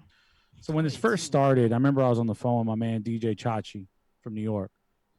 And, I like having conversations with other DJs that are like-minded, like, business savvy, whatnot. And I remember we were having a good brainstorming session. Like, yo, what do you think is next during this pandemic? Like, how do we stay relevant? How do we reach our people? Like, is it Instagram Live? Is it, is it this? Is it that? I don't know if it's Instagram Live because every time we do sets, we get cut off and, they're clamping down. So sure enough, he goes, well, what about Twitch? And I was like, shit, I think I know somebody at Twitch. He was like, do you? You might want to call him. I was like, yeah, you're right, huh? Like literally, it was that simple. I hang up the phone. I type in my phone the letters TWITCH, and sure enough, it's Anil, director of partnerships at Twitch, literally, and he put his number in my phone. I didn't, you know. I met Anil. Well, he's from the Bay Area, so I've ran into him before, but I've met Anil a few times, and then but we got to reconnect at T-Pain's record release party, and then when I got his phone number, the first thing he came up to me and was like, "Yo, E, what's up? Good to meet you again. This and that. Yo, I just let you know that I handle this at Twitch and this and that. If you ever think about ever want to do anything on the platform, let me know. I'm your guy." Oh shit! All right, cool. But this is like way before pandemic, so like, yo, we would never. None of us had ever thought that we would ever be stuck in the house for this long, ever. You know what I mean? Yeah. So I call him, and I'm like, holy shit! Like this might be like the ticket. I mean, fucking, we'll see what we can do out of this thing. So I call him, I DM him, I tweet him, like I do everything in my fucking power to make sure I get his attention. But sure enough, he was like, "Yo, you didn't have to do all that. Like I would have called you back." Calls me back, and I explained to him, I'm like, you know what, man, like, I've actually been on Twitch like even beforehand, but I was streaming like me playing video games. So I wasn't streaming DJ sets, but I knew I always wanted to at some point.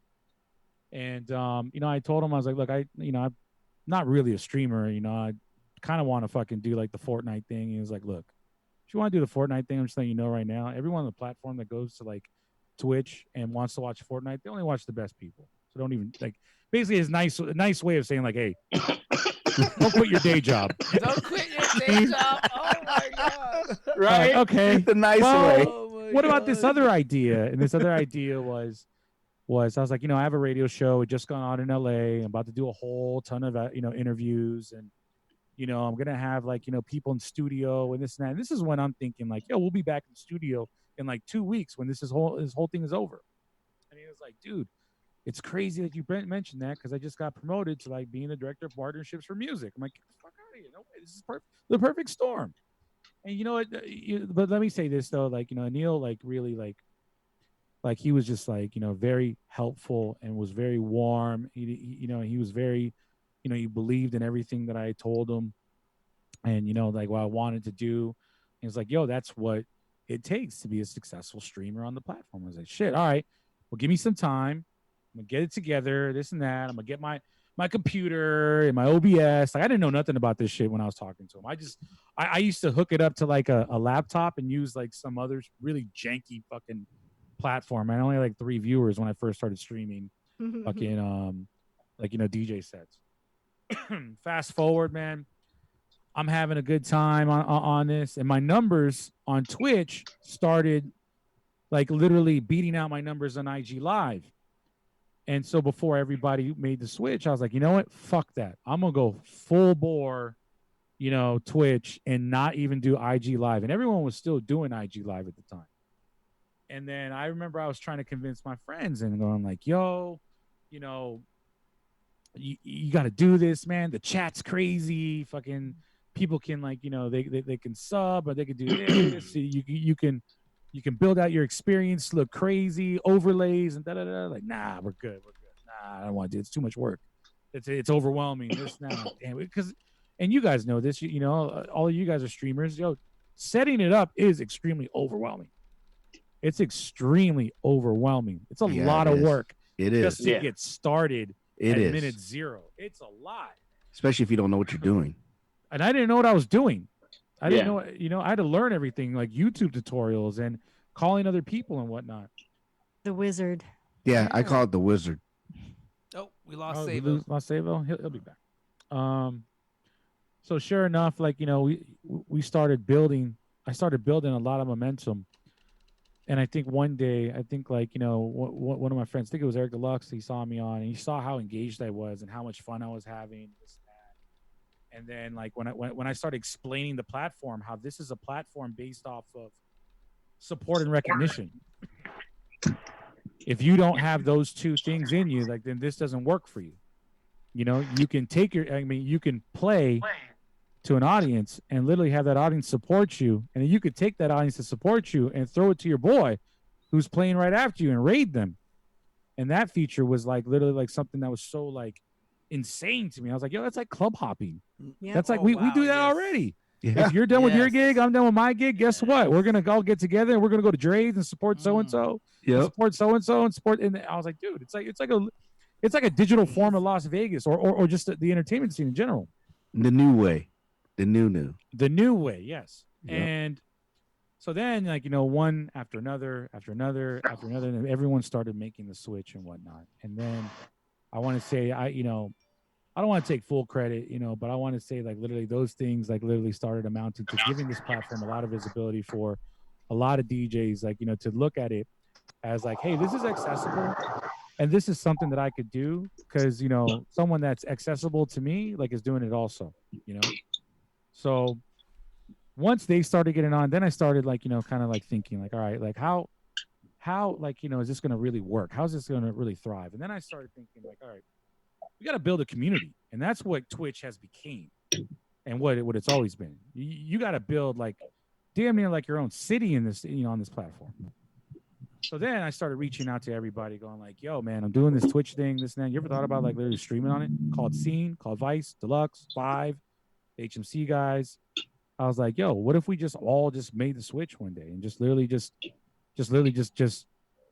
you know, double down on this, like, you know. And I explained the platform to them and they're like, yeah, that's kind of cool.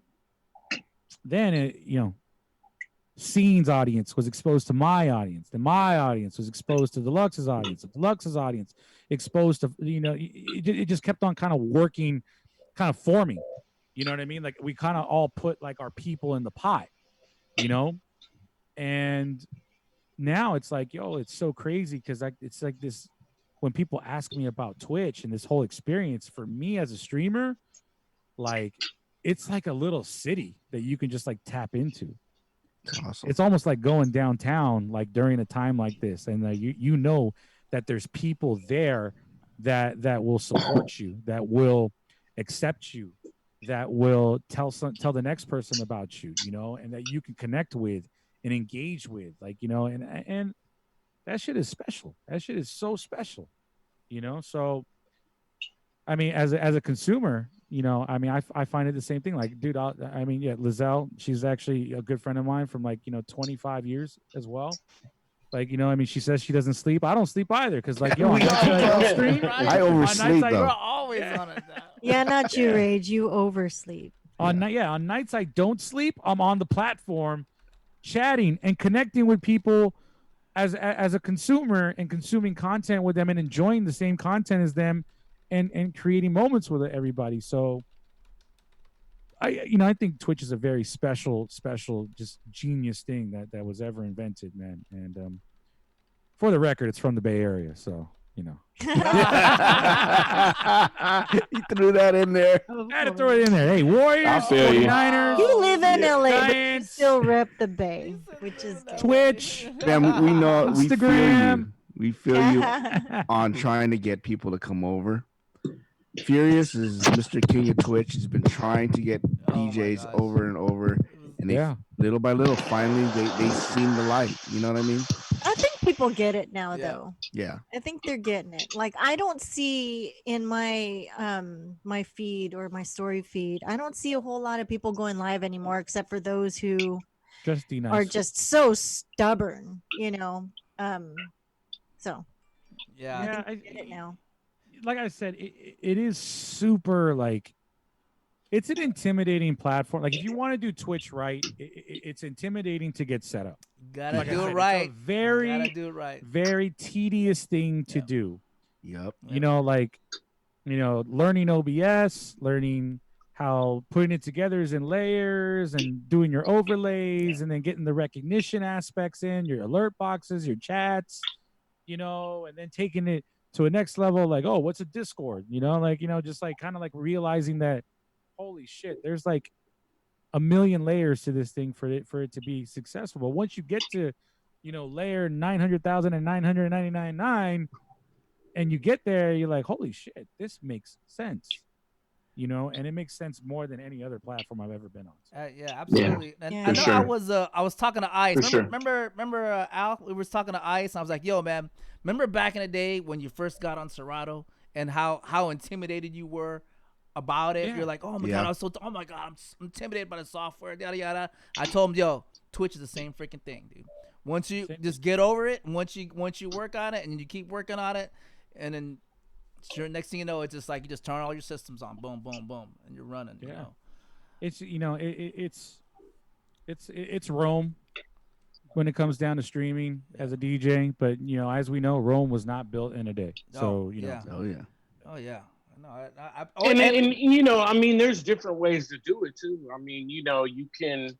I just think that no matter what, if you're gonna do anything, especially Twitch, you got to do it 100%. But if you can't afford a $3,000 computer or the cams that are like $200 now, when I used to buy them for $40, like, there's ways you can. I've seen DJs that have their iPhone. yeah, or yeah. you can use your phone, you can use your Xbox, your PlayStation, cam, whatever. Like, just do it, but make sure your panels are done, make sure it's clean, make sure you have some sort of lighting, because I think one of my biggest pet peeves on Twitch is smaller streamers who complain that they're just not getting the views, but then you go to their channel and they don't talk to anybody. The lighting's bad. They don't have any kind of panels or any way for you to connect with them and stuff like that. And it's like you just got to be 100% with whatever you do in life. And Twitch is no other. You know what I mean? I started with my MacBook Pro, and now I got a giant rig and multiple monitors and lights and all kinds of shit. But isn't it crazy when you first started though? You're like, all right, I'm starting and I'm good, and then now you're just adding and adding and adding. Oh my gosh! You're like, spending so much money. Stop this shit. It is a lot of money. It is a lot. Like I said, X-Ray just dropped off a new mix board for me, so here's that. It was. I remember when Mott was first, because like me and Mott were just gaming. It was about a year ago. About a year ago, right? Yeah, a year ago. And Savo, crazy thing about it, Savo has been trying to get me on Twitch forever, years. And I kept on saying, yeah, I'll get onto it. And I'll check it out. And I would check his show out. He have like freaking mad people in his community. And I was like, man, this is pretty cool.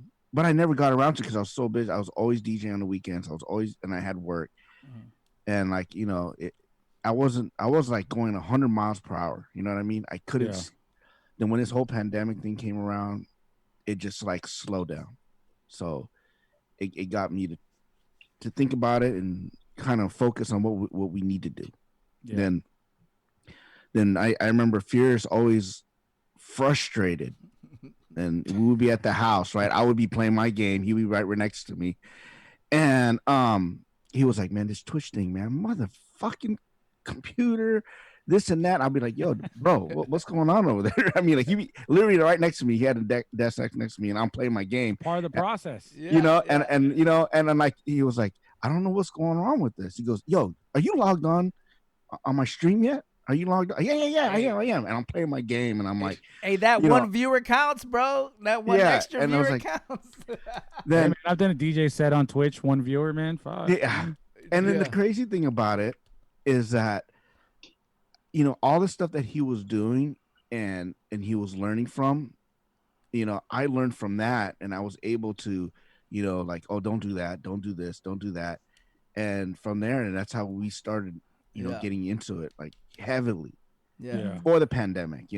Like, we were just trying to promote everybody to come on Twitch, and everybody goes, Twitch, it's not for just gamers, right. Yeah, people still that was a that. perception. Yeah. Well, I say it every week. I mean, when I first got on 5 years ago, almost 6 years, people are like, oh, what game do you play? And I'm like, I don't play games. Like, and they're like, what? And so I remember the first TwitchCon in Frisco, like 5 years ago.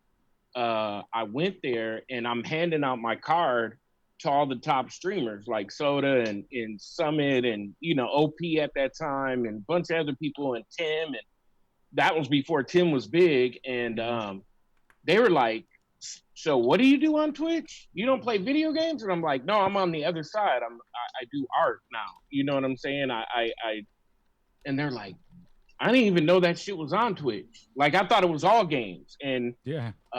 when I first started on Twitch, the first thing I ever did on Twitch was DJ, and nobody came.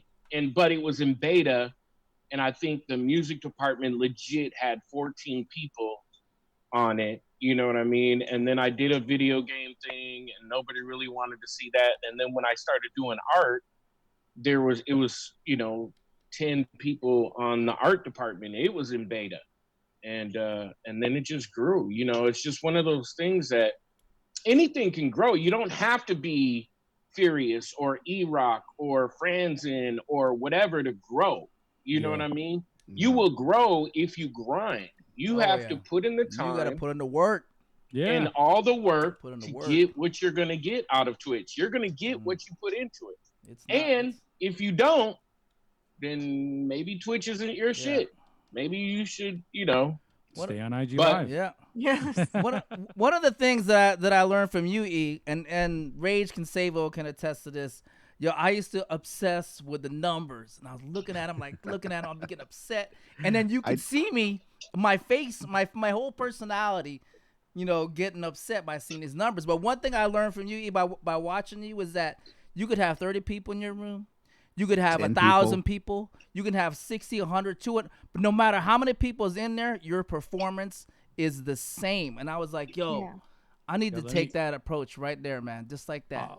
I'll quote my boys, which is crazy. Like five was, because I used to actually obsess with numbers too, at one point. But I remember one time, I was talking to Five about it. I said, I only had like 30 people. I said, man, who cares? Just play some records and SCO. So I don't know if you guys have seen the SCO emote.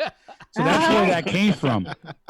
So if you guys like DJ Ever, one of the best DJs I've ever seen, in my life, he has an emote called SCO, but it came from like, yo, man, sometimes you just gotta SCO.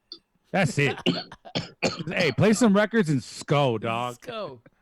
So like now it's like, yo, like I'll have this past Friday it was like 100 and some people. The Friday before we were on the front page, 14,000. That was nuts.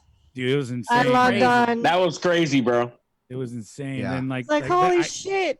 I had like a Thursday night all new music thing that I did, and I only had like 60 people or something like that. But I was like, you know what, man?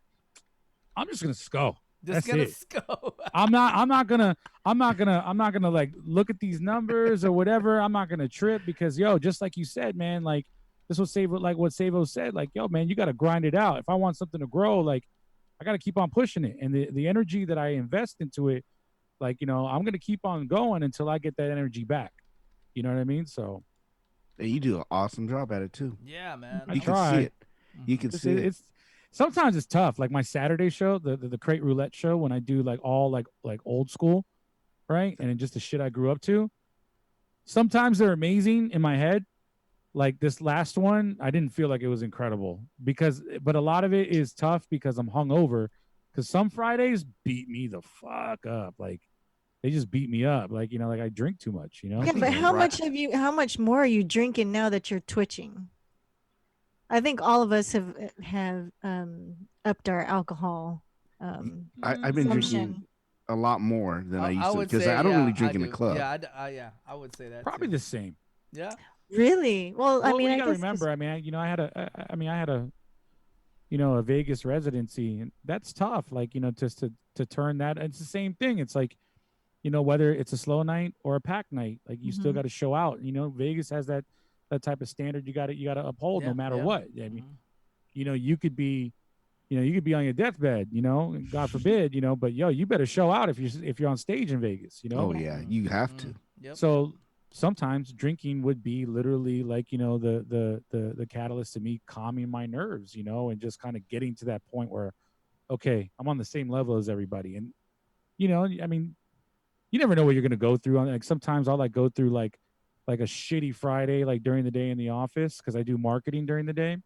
And then I'll fucking like, have to get on a plane, and then I'll go to Vegas, and I get to Vegas. I got an hour of dead time. That's still not enough time to like decompress and switch gears, So, I don't know where I'm going with this, but I just am I drinking less? I'm drinking the same. Wow. Okay. But I think I'm drinking more for fun now, which is crazy. Like, I used to drink to get by certain gigs, because I knew what to expect. I knew that I was going to be stressed out at certain moments. I knew there was a bottle customer coming in. But on Twitch, I think I'm drinking for fun because like the chat or like the people that we connect with, like they're there for the same reason. Yeah. They're there to escape the same way that a lot of DJs are escaping now through Twitch by being able to play what they want, by being able to play in ways that they never could, like, because they were, they had a Vegas residency that you couldn't play, Saturday Love, in the middle of your set, at 12 a.m. Like, you just couldn't do that. So, fucking, yeah, I would say I'm drinking the same, but definitely drinking more for fun because I'm connecting more with the music and more with the people, because they want the same out of this also. Wow. Yeah. Yeah, there's a lot Well of said. drinking on Well Twitch. said. Well said. Yeah. Yeah. Well, big shout out to you, Rock, for you reached that 1,000 subscribers. I saw. What's up? That's nothing, yo. I mean, dude. To be honest, man, like, and shout out my big brother Franzen. Oh yeah. I mean, Oh hey, yeah, we know. yeah, 1,000 subs is when it comes to Franzen, 1,000 subscribers is cute. Yeah. We've talked about friends on this channel a few times already. and I talk to Franzen probably every other day on the phone, FaceTime. We actually have a business venture that we're going into really soon. I'll talk about it too here. But fuck, man, like, when it comes to 1,000 subs, don't get me wrong, I'm thankful for every single sub, and it's amazing. It's incredible to have people actually want to contribute to your craft and support you in that way. You know what I mean? But like, when it comes to Franzen, my good Lord, man, like, yo, I remember he put on Instagram, it was like 3,600 subs. And then I think like fucking over the weekend, I was like, yo, how many you got now? He's like, oh, I'm at like 4,300 now. Like, what the Damn. Crazy. What? Yo, whatever Franzen touches becomes so big. Yeah. Pause. As long as You better pause on that one. Shit. Whatever he touches becomes so big. Yeah. And the pause that you had on it, bro. Chill the fuck out. Wow. Wow. It's growing. It's so But big. you know what, man? Franzen was born a legend, man. And Yeah.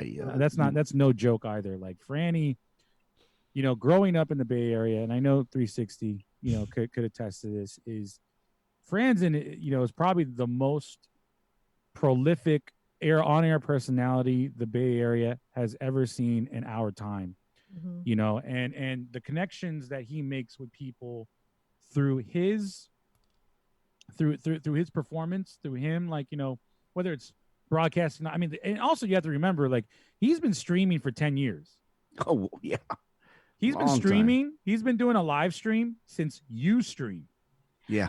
So you have people that are in his chat, like some of the people that are in the family, they are people that have been with him since he was streaming Day Drake one. showing up at his house on Ustream all the way through here. You know what I'm saying? So he has, loyal fans, and supporters, that have became his family, because they've been with him, for so long. And yeah, Vard Silver, exactly. Frandora, that's exactly what he called it. And he would do that religiously when streaming wasn't even like, wasn't even a thing really, but that was what he liked doing, So, but Franzen is like literally, like, you are right. I mean, he has the Midas touch. Yeah, he does. He has the Midas touch. Whatever he gets his hands on, it turns to gold. Pause. So I gotta protect myself here. You got to, man. So so funny.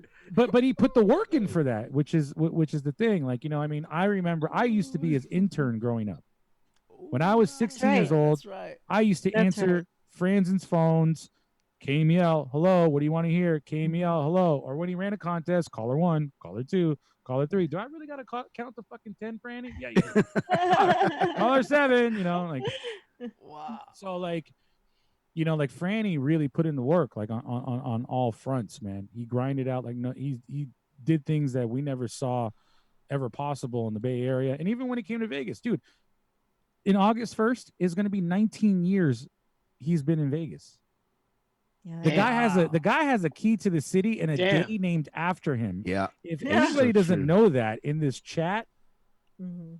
he has a day named. There is an official DJ Franzen Day in Las Vegas. He has a key to the city.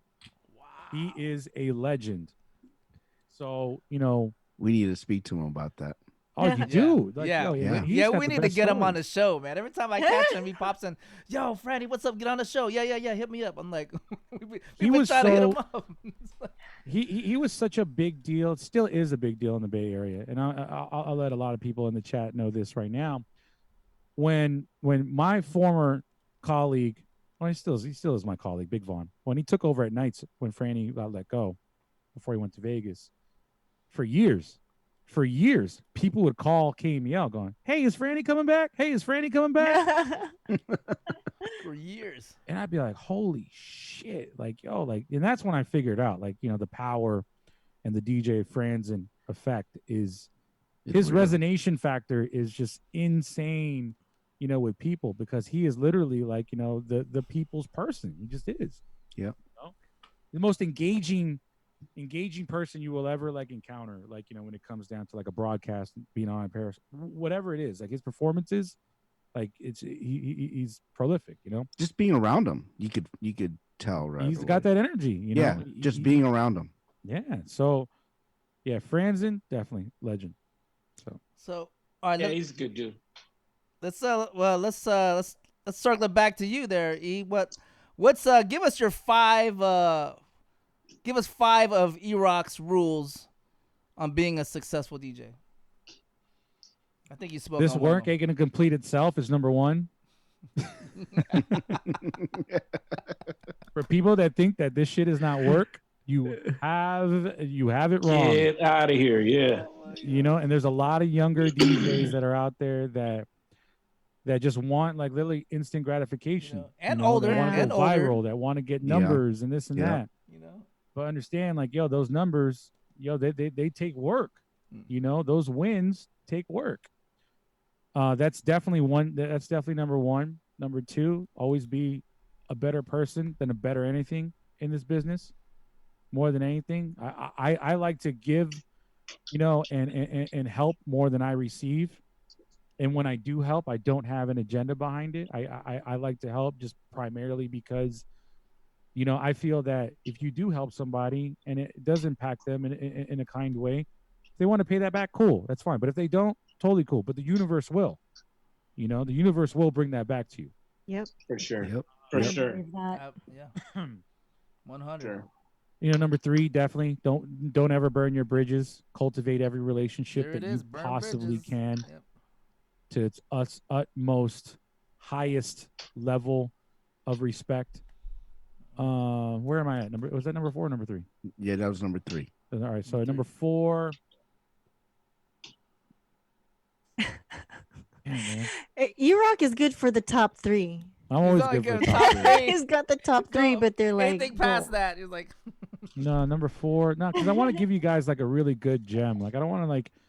I mean, we have a whole bunch of people in here. And I don't want to like let these people down. And go like, fuck. Of course, yeah. Of course, I'm gonna learn how to DJ. Like I don't want to like give you like obvious shit. Not everything that happens in Vegas stays in Vegas. Yeah, it definitely ends up on Facebook.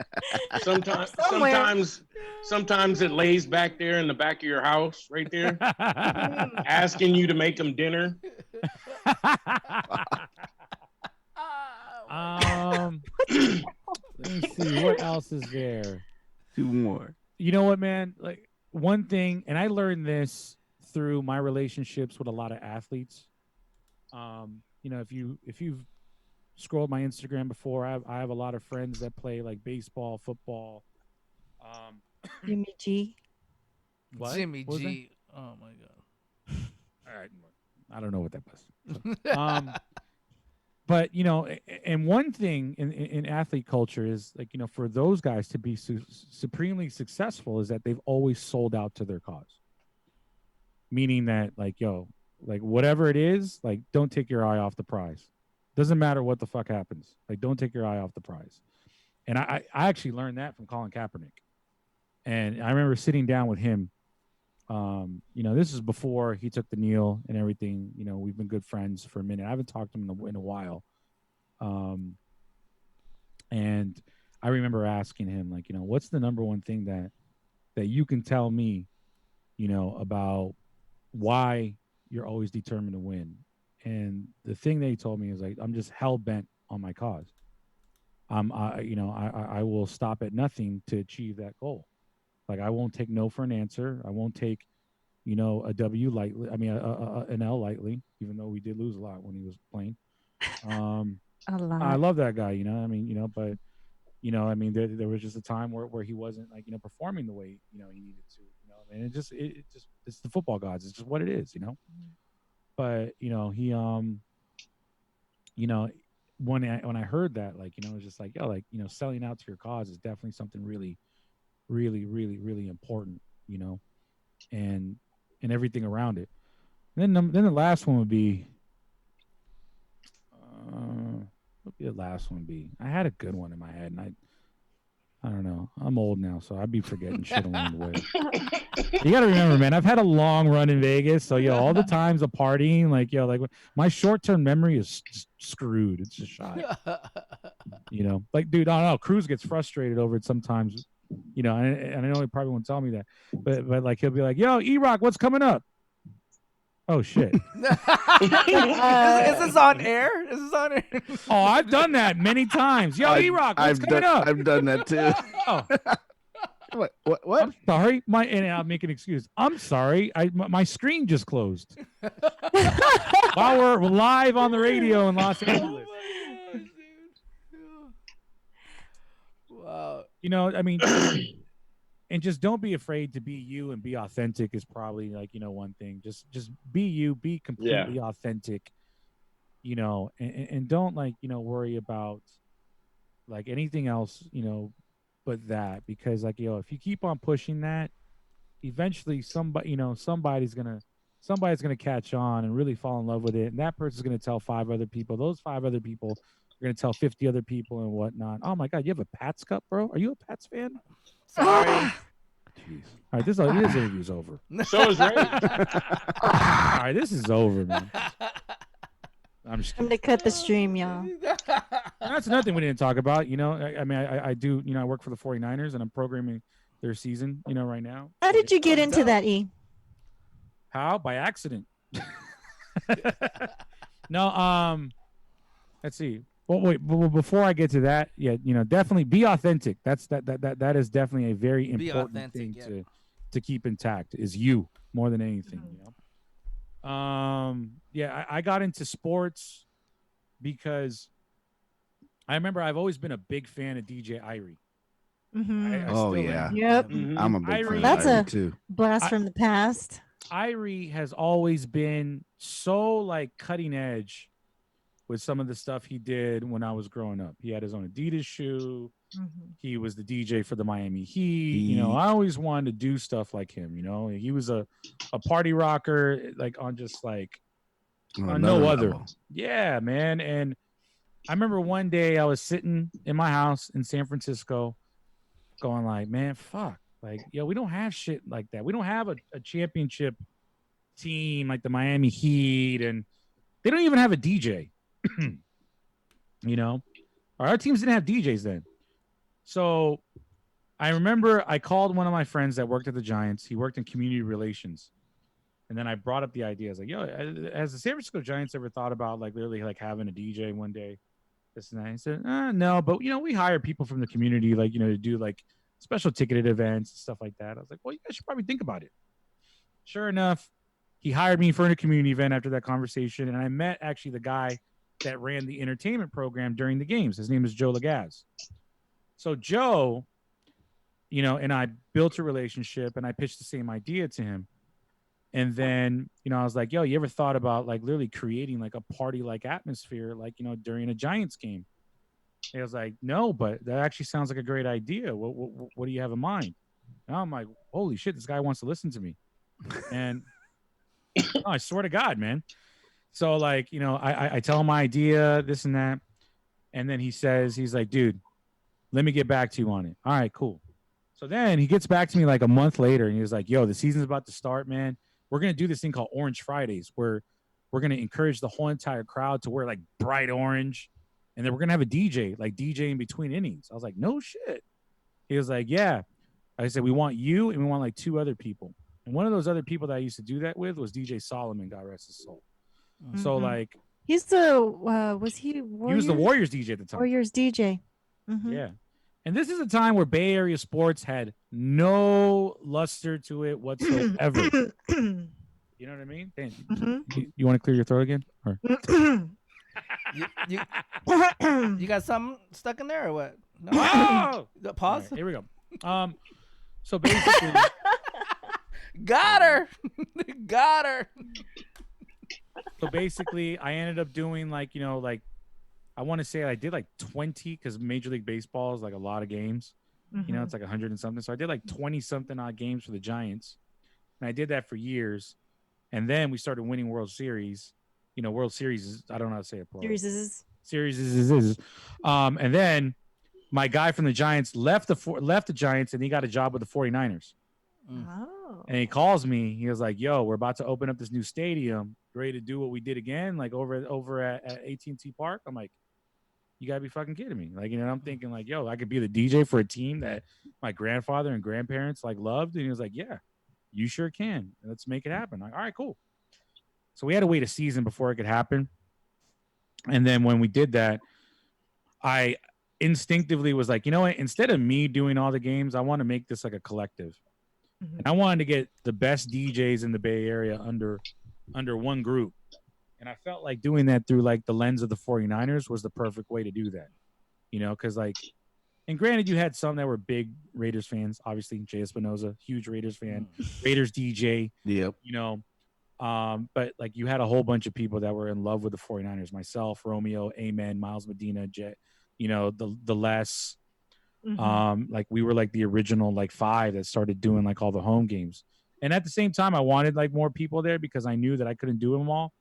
Because, we kind of did. We jet setting.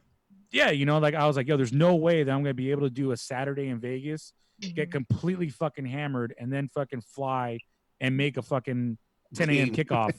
There's no way. Yeah. There's no way, So that's how I got into it. And now I am on my 6th season, and it's awesome. Really weird. Nice. Thank you. It's really weird this season, obviously, because of COVID, because now they're telling us like, hey, we're going to do this. No fans. We could probably have everybody tap in virtually. Wow. And it's crazy because like, yo, they got the ideas of them tapping in virtually through us streaming on Twitch. They're like, yo. Wow, really? So now they're like, yo, like, we can actually probably do this, So we tried it out. We tried it out with the draft party and we actually reached 1.5 million Niner fans. Worldwide, and they're like, okay, there's probably more people that would probably watch a DJ set online, rather than the 60,000 that's in the bowl, like during those moments. So this could probably be something even bigger. That's crazy. What we're kind of going through right now. That's the business. That's the crazy, business, bro. Wow, that's dope. Well, that's funny because for Furious's birthday, I did an overlay, and I thought of you. I was like, oh, this is E-Rock's thing, like. And on the Jumbotron. Oh yeah. Yeah, so it's just like, oh yeah, and I was like, I don't give a fuck if he's not a 49er fan, even if it's his birthday, I'm still doing a 49er overlay. I mean, you guys, okay. You got a good. How do you feel about Cam Newton being your birthday present this year? It's Yep. You know what? We have a saying. Yep. And we have a saying. I won't say New England like I'm from there, but we have a say. There's a saying there. Trust in Bill. That's it. Trust in Bill. Bill Belichick is definitely. Yeah. Do you think Tom Brady makes it to the playoffs this year? No. With Gronk. In that division, and you still got Drew Brees to deal with. That's I think they'll compete. I'll tell you that. Oh, they're in your conference too. What? I'm not worried about it. Ooh, Like I'm so happy look at with that. our team. I'm so I will say this, man, like being a 49er fan and 360 knows this very well. We had a long period where it was just rough. It was so sad. Yeah, it was just terrible, but like seeing this team grow to what it is now and then being a part of it too, is going to the Super Bowl and then realizing that that's the most expensive kick in the nuts I've ever paid for.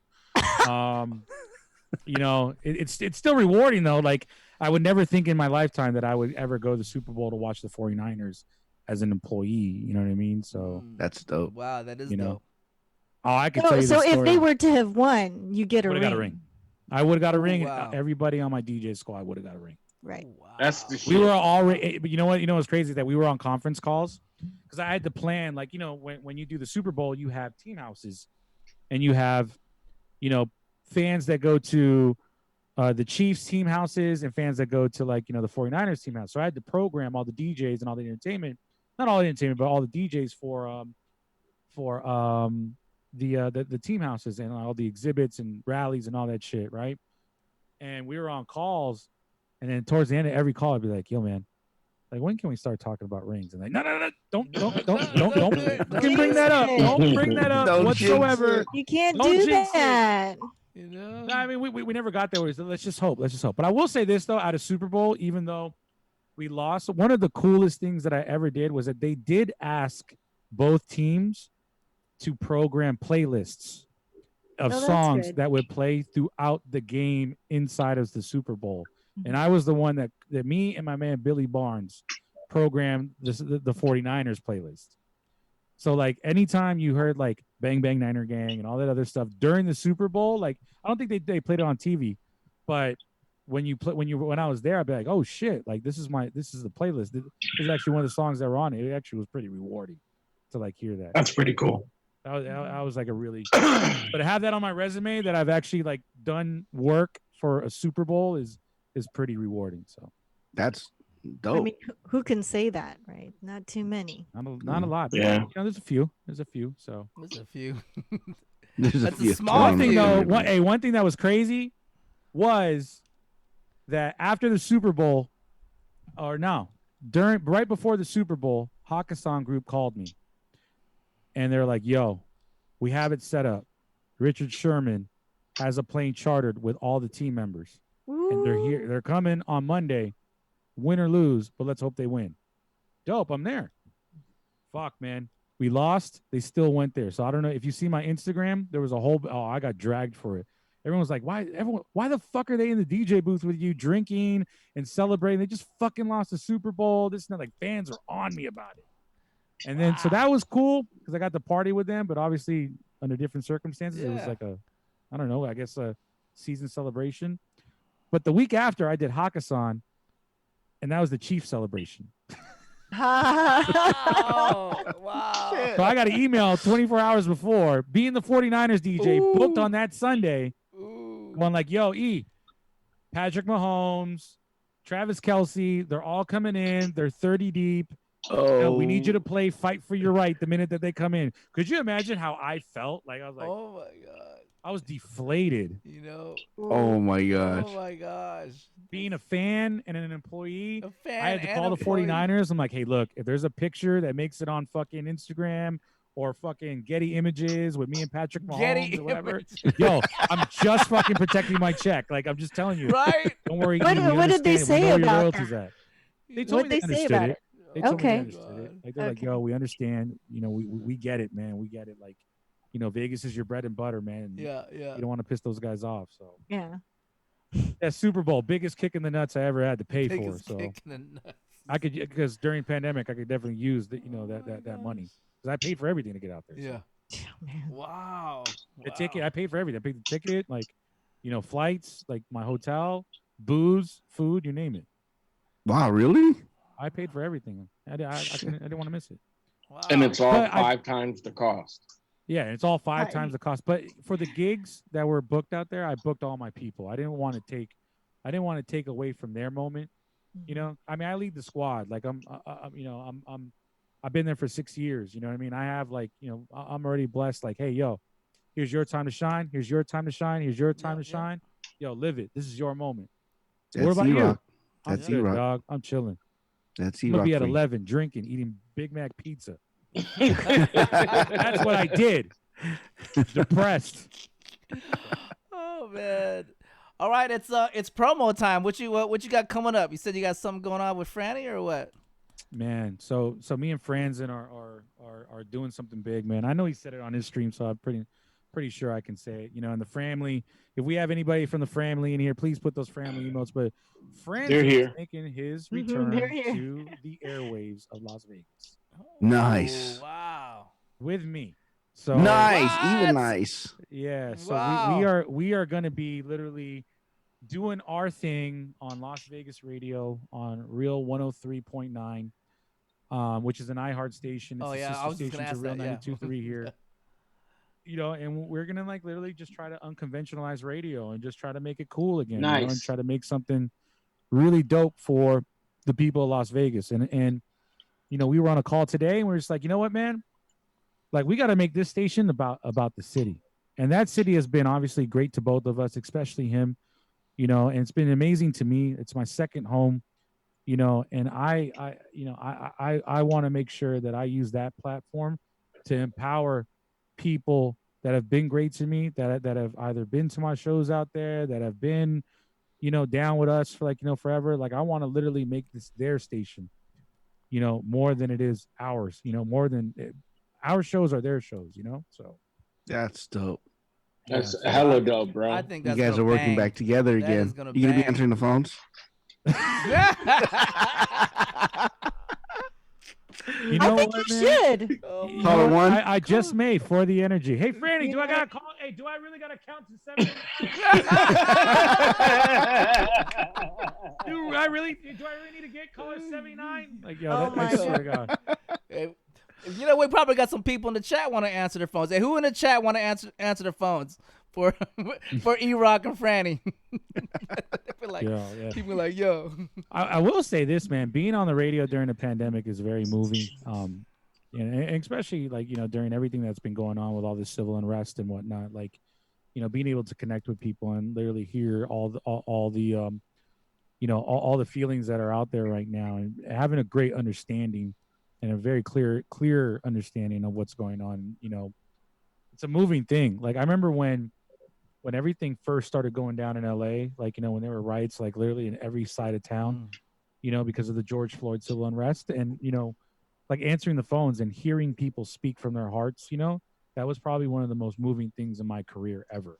Was listening to people like literally voice out their pain and how they felt for generations and years. It was.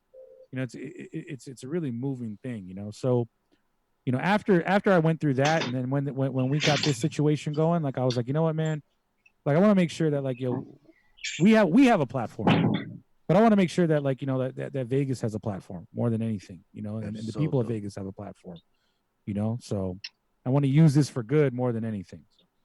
Wow, that's dope. That's good, man. So you guys are gonna wreck shop over there, man. Man, we might piss a couple people off, but it's gonna be fun.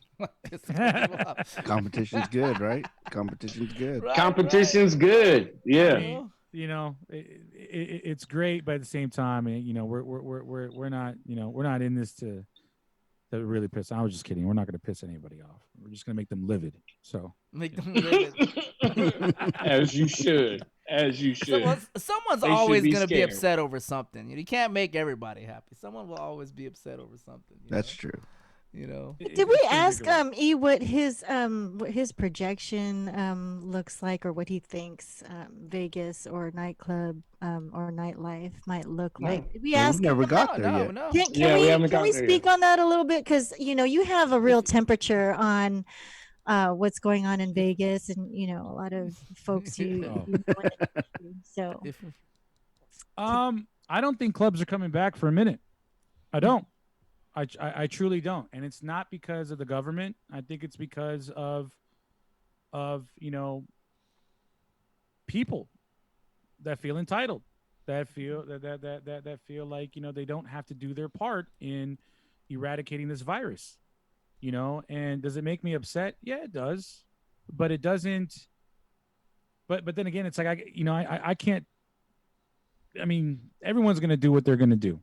Mm-hmm. But other countries have figured it out because other countries have really came together. And I think that we are like literally probably in the most divided state we've ever fucking been in my whole entire life. Stubborn.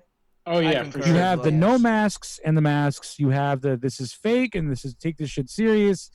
And you have people bickering at each other and this and that. No one can ever fucking come together and just be like, you know what, man, let's get together and let's just do it and just see where it goes. And if we're fucking wrong, we're wrong together.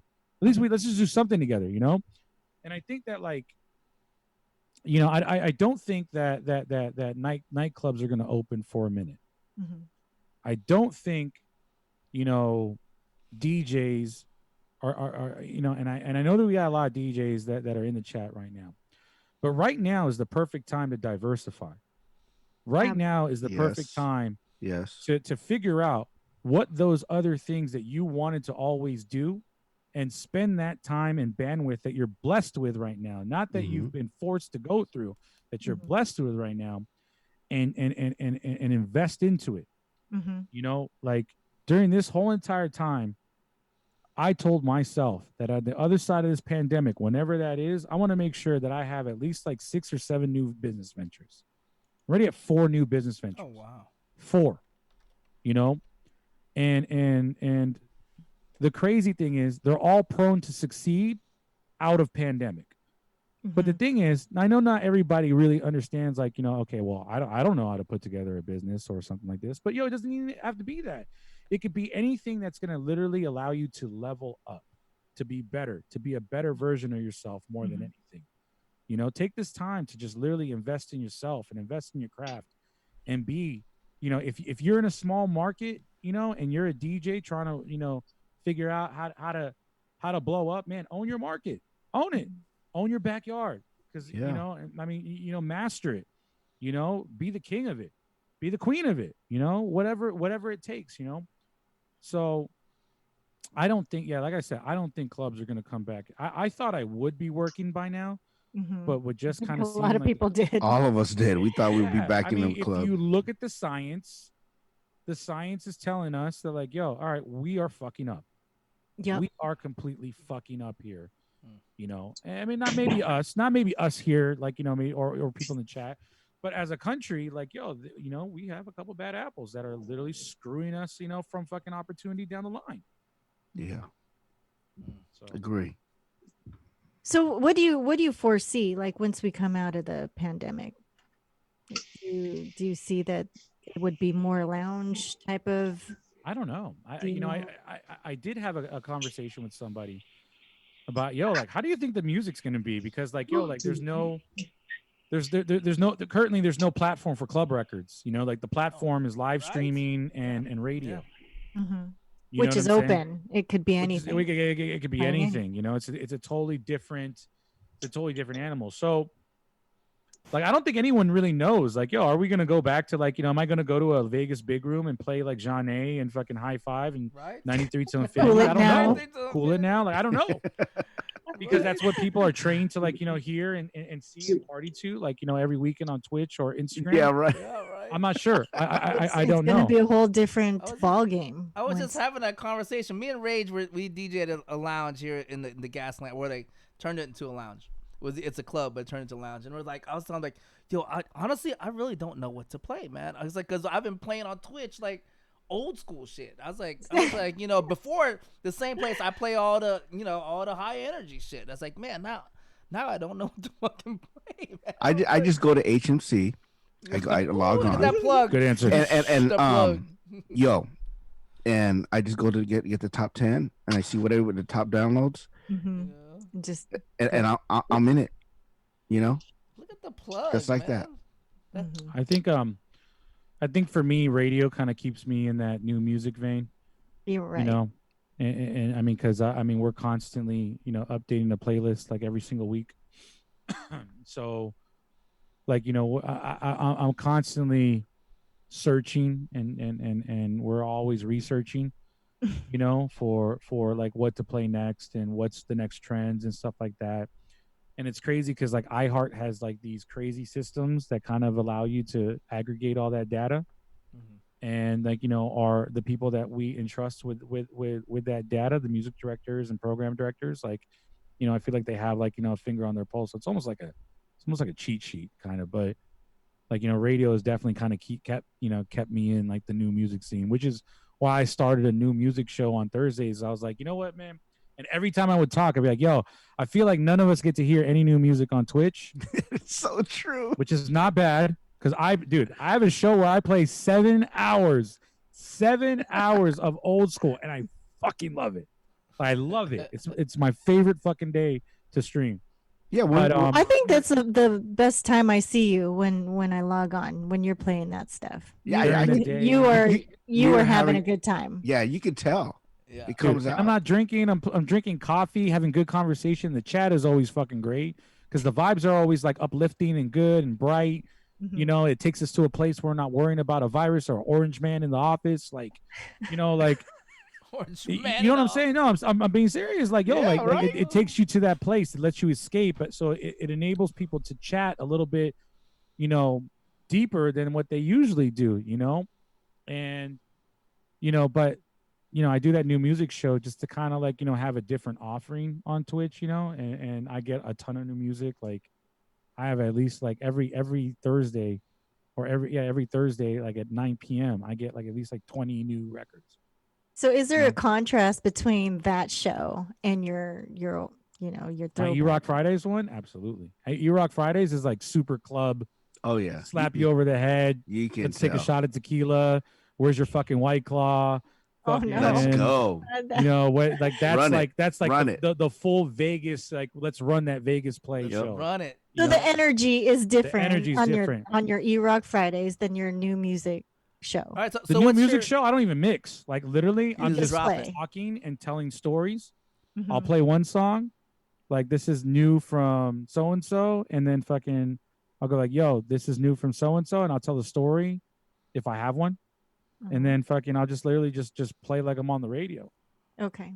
It's just a more discovery thing, you know, because I don't want it to be the same thing like you know what my Sundays are or what I want every show I do on Twitch to be different. Different. Yeah. what's your Different what's your offerings. what's your schedule on Twitch? Go ahead, and shot weekly schedule. Go ahead and shout Shit, it out. man. Every day. I don't know. He's got- Franzen is a every pop day. up. Franzen is not like Franzen every every scheduled. hour. day. That is Franny. why he has 4,600 Oh my subscriptions. God. So Every hour. and he posted his follower count the other day. I was like, Jesus Christ, You bro. know? Man. Nice flex. Yo, he earned that, man. He puts in Absolutely. the work. Yeah. So Mondays I always take off, and then Tuesdays I'll do a pop up at noon usually. I haven't really like named it, but it's kind of like a daytime version of Crate Roulette, which is, you know, like very chatty, coffee, good vibes, old school, retro. Wednesday I do my online a Twitch version of my radio show that's on Real 92.3 called The Basement. Mhm. And I actually do a lot of my interviews on Zoom. Mhm. So when I interview Ty Dolla Sign, Run the Jewels, fucking T-Pain, G-Eazy, these are all Zoom calls. So when you do these Zoom calls, you can actually retain the videos.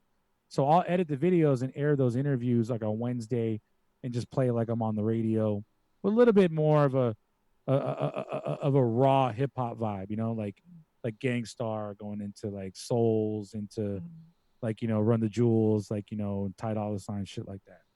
Thursdays is kind of up in the air. Well, no, Thursdays I do the 9 o'clock like thing where I just play new music for an hour. And then I usually raid like, you know, like Fade or Eric Deluxe or something like that, or Fashion, whoever's on. Fridays, E-Rock Fridays. That's my Vegas residency that I the took Vegas show, yeah. virtually. Mhm. Yeah. I've been doing that since IG Live, so I've been doing that shit for 23 weeks. Like straight, haven't missed one. We got featured on the front page not too long ago, and that was insane. 14,000 Insane, yeah. people, Oh yeah, I remember. 260,000 unique viewers. That was crazy. And then Saturdays, dude, I'm on the fucking every day. I need a life. Told you. What am I doing Saturdays? Oh, I do Crate Roulette. I do 6-7 hours. Mm-hmm. 6-7 hours of that shit. Those are the best. 6, 7. I just get lost. I get lost with the chat room. Yeah. Sunday, I do white label Sundays, and that's all like Vegas pool vibe shit. Like, because I used to spend my Sundays Vegas pool at like vibes. Daylight.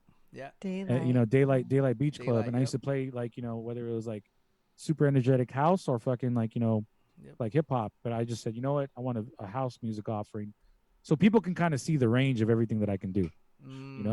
So that was my big goal with my schedule. I didn't want it to be the same all the way.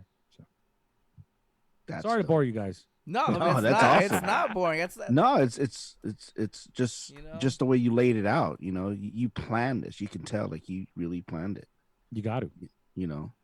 And it's dope. You got to. I still don't know how you fit all of that into your schedule. You are so busy. I know, and I'm on the radio 6 days a week. Right? Yeah, that's crazy. What? And I'm on the radio 6 days a week. I have a marketing agency with Zen being my biggest client. Nice. Is a shoe retailer. So if you want me to promo, I'd say if you want to get shoes, chat room, go to findzen.com. It's the best website ever for sneakers. I mean, you can tell everyone I said that's totally fine. I'm on Real 92.3, in LA 6 days a week. What else do I do? 49er stuff. Hustler. Straight hustler. That's my favorite tell stream. me about your OnlyFans page, E. My OnlyFans page is actually going up tonight after this. I'm posting nothing but fingertips. Nice. That's it. I have declared myself a fingertip model. No feet. Like, I feel like I can own the fingertip lane. There you go. What else? That's nice. That E-Rock has some super nice fingertips. Yeah. But like before pandemic, what's crazy is that I actually have a business partner. He's on Twitch every now and then in the chats. His name's Audio Music.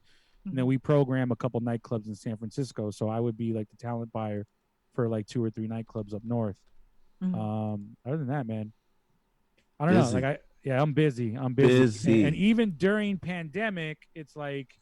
And you can still do it. Well, I can't. I mean, the only thing that's missing is I'm just not on a plane, 3 days a week anymore. Oh, that's true. You'd travel a lot, so you spent a lot of time. I'm not mad at being home though. I'm not mad at being home, and I'm not mad at getting drunk and then literally going to my own bed right after. Yeah. I'm not mad at that at all. Not mad at no that. driving. No, that's my favorite stream. Is that was when you're in the studio at 92.3. I always because I'm at my day job. I always pop in and say, "Oh, he's on. Let me go put it on." And so you'll go on there, then you go off, and you're like, "Yo, what's up, chat? What's going on?" You go back and forth. I wanted to create a series out of that. Now, the reason why I haven't done that is because we're back on work from home. Someone actually in the office contracted COVID. Oh, okay. So we all actually I had a COVID scare like 2 weeks ago where I had to quarantine, get tested, get the shit up your nose, like the whole nine. So like they just literally just cleared us all out and said, all right, you guys are going back from work from home, or back to work from home. Just do it from home, this and that. So so for those that used to tune in, like during that, like I won't do that probably till 2021 again. So wow. Working from home. So wow, dope. that's a while from now. Yeah, it's a while. I don't mind. I have not left my house in 2 weeks. Oh wow. I haven't even gotten my mail in a week and a half. Same. My mailman is pissed because he's like, she never checks her mail. Oh my god. Dude. This is like a total reset for everybody. This is like reset. Boom. Yeah. Back I to don't go square in the one. driveway.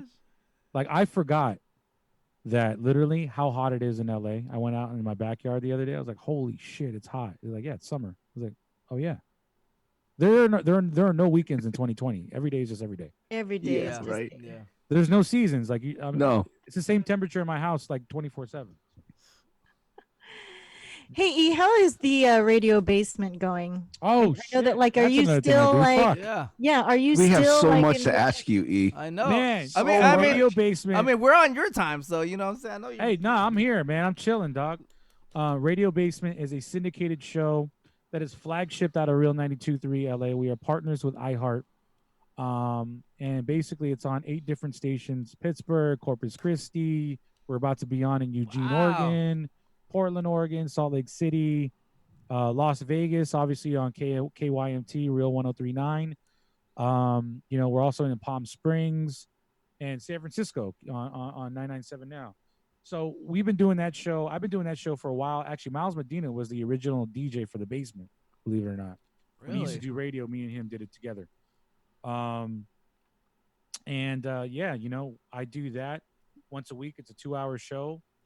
And you know, I have like celebrity interviews. All my interviews, you know, that I do for Real 92.3 are ran through that actual show. So, you know, DJ Fuse is the DJ, myself. Fuse. You know, your favorite celebrities, talk a whole bunch of shit, you know, and we do a lot for the community. So That's dope. yeah, man. So I want to personally thank you for putting me on the Portland station. Jinky used to do the Portland station for a while. Yeah, she used to do it for a while. So we're actually moving from Portland to Eugene. Oh, okay. So that's how that whole entire thing is happening right now. Okay. So wow. Yeah, man. You know, I have my hands in everything. It's just so like pause. You know, super pause. Yeah. Super I was pause waiting for that. Oh I gave that one to you, Jinky. Oh my gosh. Oh my god. Hell yeah, you gotta let her win once in a while. I already know. Hey. Hey. No, so yeah, you know, I'm a man of many hats, and you know, I plan on wearing more hats, and I have other businesses that I'm like, Jesus Christ. Look at her. See, once you get her started, she can't quit, man. Look at that. Oh my God! Did you just hit your head? Did you just hit your head on the mic? She didn't even drink anything. Oh my God! Chat room. Did she just hit her head on the mic? Oh my gosh! That's gonna be a meme. Somebody clip that. We're gonna clip that. We're gonna clip that. Chat room. I'm gonna mark the time. What is that? Chat room. Did you just 41 see minutes. what I saw? Hey Wildcat, did you boomerang that? We're gonna clip that. Someone clip They that. should clip that. Someone clip it. Someone clip it. Yo. I will. Oh my gosh. Oh my gosh. What are you drinking now over there? Oh my gosh. It's just wine, but I had a lot of it already, so All of a sudden, I'm trying to keep my composure right now. So you're fine. Trying. You were a cheerleader. You've been in front of 30,000 people before. 70,000 people. 70,000. You got this. So. Hey, you know what? I'm human. You know. All I'm right. human too, but I don't hit my head on the mic. You've never. Oh my gosh. Please. I have. Oh man, I am clutching. I have chipped my tooth on a mic though. See, at least Did you really? My teeth being are on the radio. intact. Because you know when you're on the radio, you like hold the arm. I swear to God, that's what I was gonna ask you. You've never hit your mouth on the mic when on radio. Beep. I've done that. I've done that at real too. Beep. And you're giving me shit for hitting my head on the mic because I was laughing at the shit you were saying? Yeah, but everybody's watching you. You're not on camera. Hey, that's my appeal, I think, because you know I think that I'm pretty goofy and klutzy, so you know what I mean. Like I think that's my appeal. Well, it is. It definitely is. Since you guys can laugh at me. I don't mind you guys laughing at me. I'm cool with it. It's on brand. So it is on brand. It's totally on brand, y'all. It's super on brand. I mean, if you've seen my streams, you already know. So this ain't nothing hitting my head. Oh yeah, we seen your stream. Yes. So Jinky, what do you have coming up next? Oh, I'm gonna get my stream back. I'm back from LA, so I'm gonna be on Thursdays. I'm back on schedule. So my schedule is updated on my Twitch channel. So yeah, Thursdays. Thursday is my next stream. 360 Thursdays, right? 360 Thursdays. Or you know, it might be a Tickle Me Thursdays. Who knows? Tickle Me Thursdays. Why is it Tickle Me Thursdays? Because that's when we get wild. Okay. Moist. That's when we get And real moist and crumbly on Tickle Moist Me and Thursdays. We do that once a month. You know. Every so often. I just thought of a very wet Elmo doll. Oh my god. Yeah, you know, we get tickle and moist. It's like, yo, I just thought Elmo of needs to get his too. So a soaking wet Elmo doll. Oh my gosh. Soggy, like I need my own radio show. Oh my gosh. super soggy. DJ Rage, what's going on? What you got coming up? Well, I got work at 3 in the morning. Work at 3 in the morning? You just woke up. I got work at 3 in the morning. But no, I have Fierce Friday, Fierce Nights, right? Yes, that's right. We're gonna start that new show. New show. Nice. It's gonna be just all club, and no old school stuff. It's just gonna be all club stuff. Bring that in. And you're going over to Furious's house to do that? No, we're gonna do it at my house. So because I noticed during the weekend you guys weren't practicing 6 feet. Whoa, I need to call that out because I was like, yo, they are not wiping down the equipment. And I saw this a lot. Switch, if you're here, I saw you Switch. I saw it. I see you Switch. I saw it. Whatever Cootie Switch got, now we got it. And I was talking to my mod, Jay List. I was like, they ain't even wiping the shit down. I had a bottle of Pine Sol sitting there. I just wasn't. Pine Sol, like the floor. Like Pine Sol, it's like the best. It's the best disinfectant. Disinfect with Pine Sol? Yeah. Wow. Pine Sol is the thing that you clean your floors with, yo. You can clean. No, I had my my wife, Pine Sol Clorox wife. Yeah. Pine Sol. Yeah, I already know Rage wiped everything down. He's been doing that for years. I'm a germaphobic. Years. I'm a germaphobe too. I'm a germaphobic. For 20 plus years, he wiped shit down. My friends, especially Scratchy, makes so much fun of me. He'll call me, and I'm in this room 14 hours a day. He'll call me like, yo, what are you doing? Oh, you haven't gone out of the house yet? Oh, okay. Dog, you're tripping, man. Like, he's like, dog, you can't do this to yourself, dog. You got to leave the house, man. Look, it's a nice day in LA. But like my friends make a lot of fun of me, like, because I'm like super paranoid of the virus. So I won't kind of sucks, like I won't hang out like I used to. And it, like, especially having that COVID scare, like I'm just not ready for it, even though they say, oh, you can recover and this and that. I'm like, I don't even want to get sick. Like, I don't even like getting colds or allergies or anything, like I don't like none of that. Dude, I'd be taking my vitamin C's every day. They provide that at our work, they give us the packs. And they give it and make sure the drivers are taking it to make sure that we stay healthy. So yeah, man. Yeah, I have a couple different vitamins that I'm taking now. But my family called me and were like, you're really not affected by this COVID shit, right? You're just in the house all the time anyway. And I was like, yeah, ain't nothing really changed with my life. Me too. My lifestyle ain't really changed. Yeah. Uber fucking eats and my monitors. I'm good. I think Scratchy said the same thing to me. I was like, after pandemic, bro, I don't think I'm gonna go out. He's like, you didn't fucking go out anyways. It's not like you went out with us anyways. What the fuck are you talking about? Like, oh yeah. Like right. I like going and hanging out with my boys and kicking it with fellas. We had a thing for the 4th of July. That was a fucking blast. It was good to see everybody. You know what I mean? It's been a minute. Oh my gosh. If I didn't have a dog to go out and take out for a walk, bro, I wouldn't be out the house, man. You can get everything on Amazon. You can get everything, or Uber Eats. Oh yeah, homie, I haven't been to my mailbox. Costco delivers. I know exactly what it's like. I have not been in my mailbox. I shit you not. I have not been in my mailbox. Somebody got to check his mail, man. Dang. We hear E. Yeah, man. That virus don't take a break. Don't take no days off. No, it doesn't. Save I'm sorry, Rage. You're in the middle of Rage was finishing. He said Fridays, and then what else, Rage? What are you doing? You working? It's Fridays, and then when I'm not working on the weekends, because when I work at work and my regular work, it's hard to stream, because it's just too hard. So I usually have pop-ups when I pop up, I'll stream in the morning, and I'm usually on Sunday. Yeah. And dance from home, right? Dance from home. Yeah, those are the best. When you don't have to work the next day, you're so happy on stream, bro. I know, like, and that's the reason why I try not to, because I get a headache when I'm at work because I have to deal with work. It's called the hangover. Yeah. But and I've been wanting to stream, and I have this show in mind that I've been wanting to do.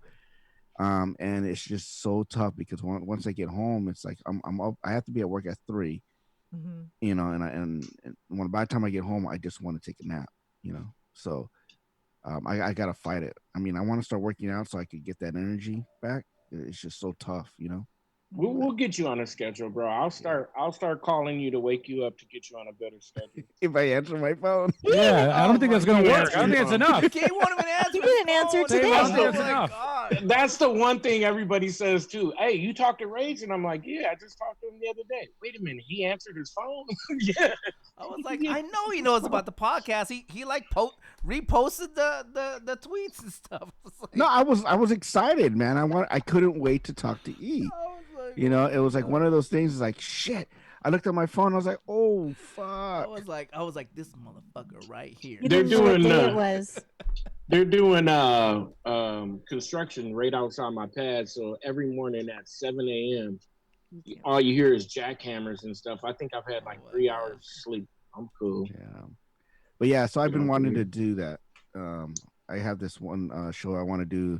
It's gonna be called the Road Rage. Road Rage. Ah. Nice. Oh, wow. So I've been wanting to do that, but it's just I need to plan it out, and I really need to get to it. But once I get it going and get that feel, because like once I start DJing and I'm on there, it's like you totally forget.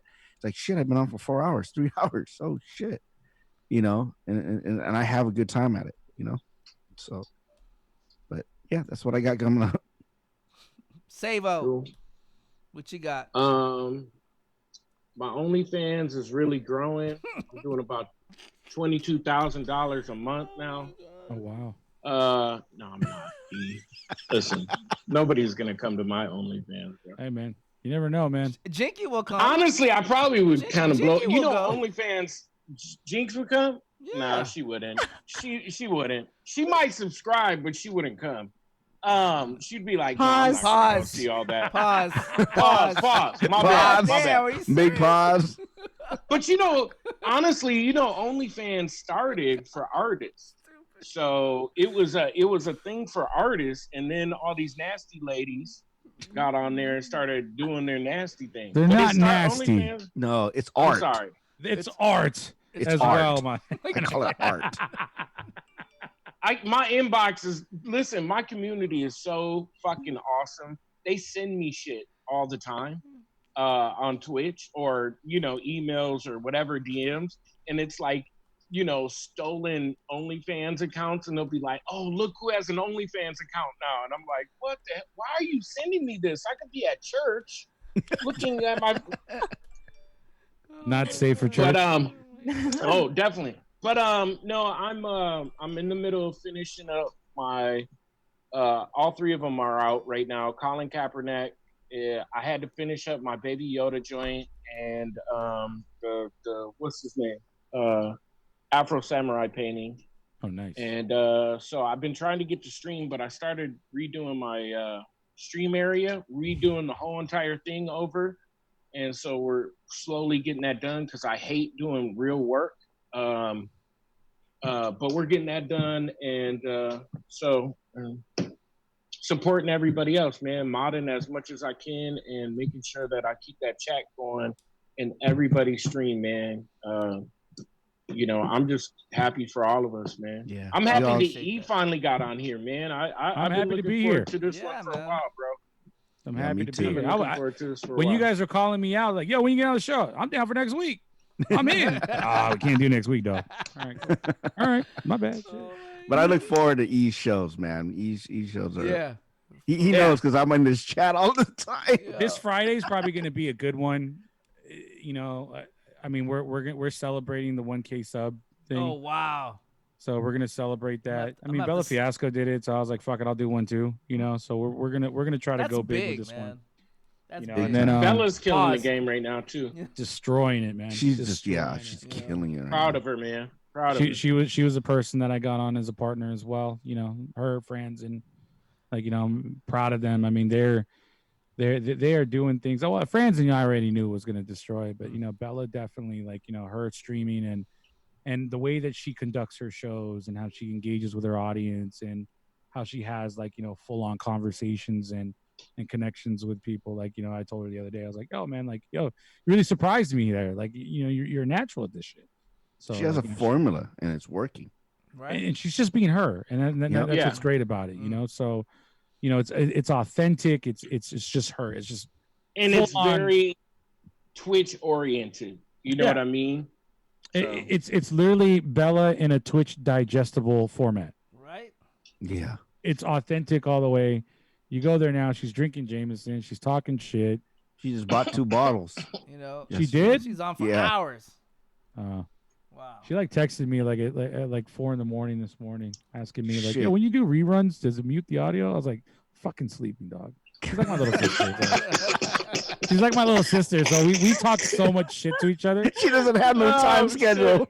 Nah, man, because she does like fucking like 15, 16-hour streams. I'm like, dog, That's crazy. it's 4 a.m. and you're asking me about a Twitch VOD right now? Like, Yo, I I'm fell fucking asleep. sleeping. And I put after Z.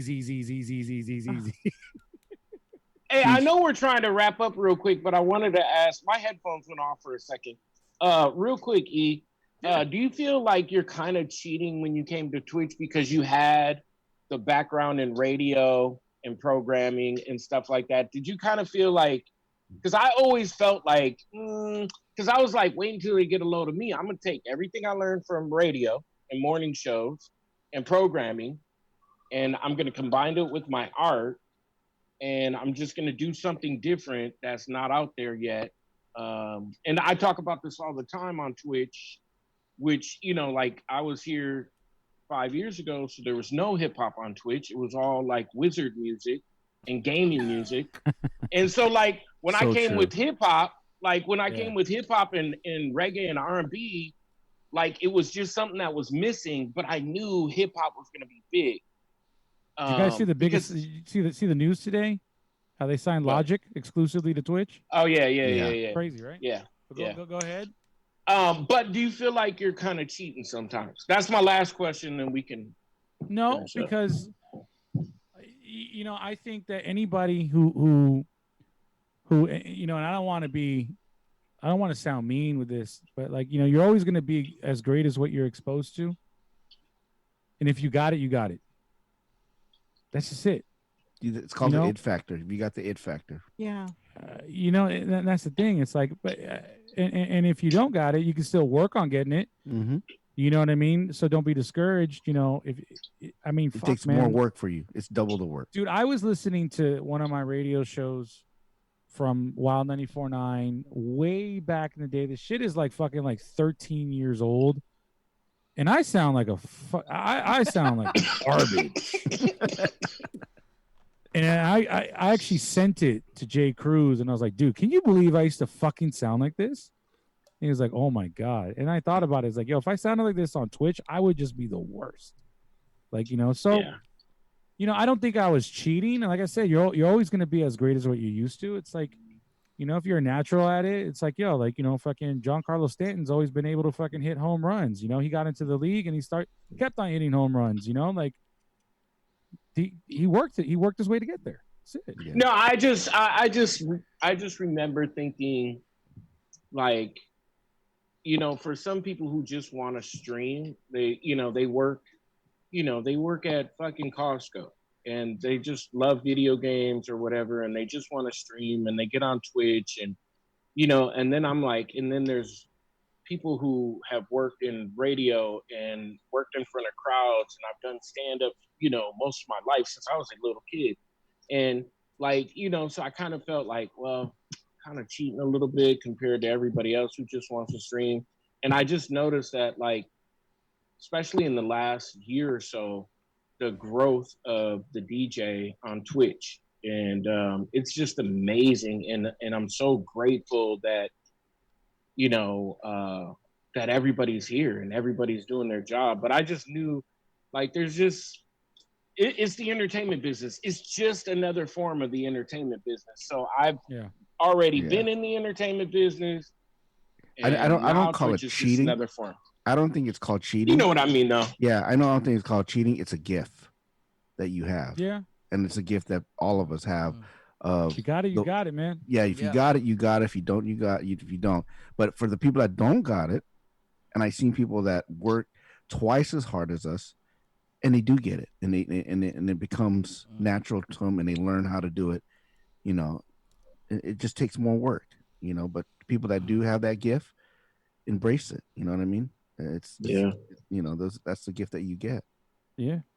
I mean, I think in I some mean, of the streams that I see too, like for people that don't quite get it, like I think that it's a different world to turn on your camera and turn yourself on for pause for people.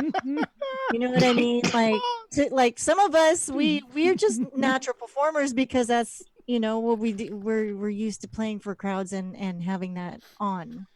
But for some that are like smaller venue DJs or bedroom DJs, it's like, okay, I'm nervous. I don't know exactly what to do. Do I talk to people or do I just play and just do that, or just to stream? I think that there's those kind of Twitch streamers that, and even some that I've seen that were like that at first that are now open up and they've they found their avenue. They they found their found a niche. way. They found their Yeah. niche. Yeah. But it all started from all of us as music. I mean, I love music. Music Yeah. But it's different when you have to perform and when you Yeah. have to interact and you're multitasking and you're chatting, Oh, you're we all know that. paying attention to all of that. Like I think that that's just a different I think Vegas world. taught me how to multitask. Mm-hmm. Because like Vegas, I remember when I first got into Vegas, and they're like, "Yo, when you see the lights like in the corner, shout out this and this and this and that, and make sure you say 31st birthday, then play this song." And I used to be so overwhelmed. So like, and even when I first started streaming on IG Live, I'd just look at the chat and I'd be so lost and be overwhelmed. But then I just kind of got used to it. You just work at it. Right. But it's intimidating for some, or a lot, that are new to all of this. So. But my word of advice: sometimes you just gotta go. Just gotta go. Just go. Keep plugging. Whose emote is that? Sko. It's Ever's emote? You have to subscribe to DJ Ever. Ooh. DJ _ Ever. I love that. I mean, we use that emote. That's like our crew mantra. Like, yo, man, he's scoing today. He's scoing. Hey, sometimes you just gotta sco, bro.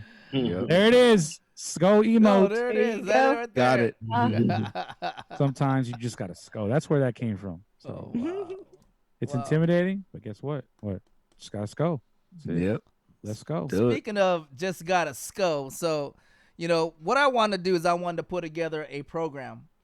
And I wanted to help put my people on my market, which is the San Diego market, on the map here in Twitch. And so we're gonna start this Twitch nightclub called Furious Fridays. Sick. Starting this Friday, and it's gonna go from 5 p.m.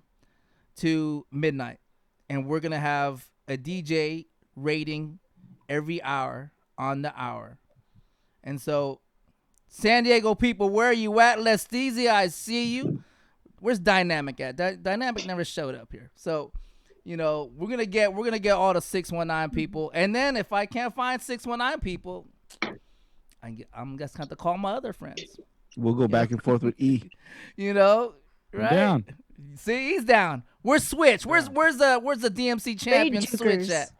And I tell you, man, when this is over, we definitely. I mean, I had a residency at Omnia San Diego for a while. Oh yeah. So like, yeah. Mm-hmm. I was actually booked, the week of pandemic when we went on lockdown. When this is over, like when I'm out in San Diego, we definitely gotta grab dinner and. Yo, yeah, come on, bro. That's an automatic. For sure. That's automatic. Let's do that. Let's drink all the booze in the world. We'll get 360 to come down from being up yonder. We may not have to stay our 6 feet. You know what I'm saying? 6 feet. Then when you're on the mic, you're giving shout outs to the chat. Yo, one of the funniest things Eric Deluxe said to me is like, yo, when we go back to clubs, I might not know what to do because I might be looking for a chat room when I'm DJing. Right. I know. Right? Yeah. You wouldn't bring your cam, E. We ask everybody. You wouldn't bring your cam into the club. I am. I've already kind of like told people and I've already I've been in talks with like Hakkasan and stuff like that. Like actually I even told Hakkasan like yo I want to do a streaming series from the venue since they're fucking empty. It gives me an excuse to go out there, still do work with them, whatnot. But I think that they're trying to plan something out right now like for themselves to like. To do like something charitable first, and then they'll be able to do something like that, down the line. But one of the reasons for E-Rock Fridays was I I thought this shit was gonna be over in like a month.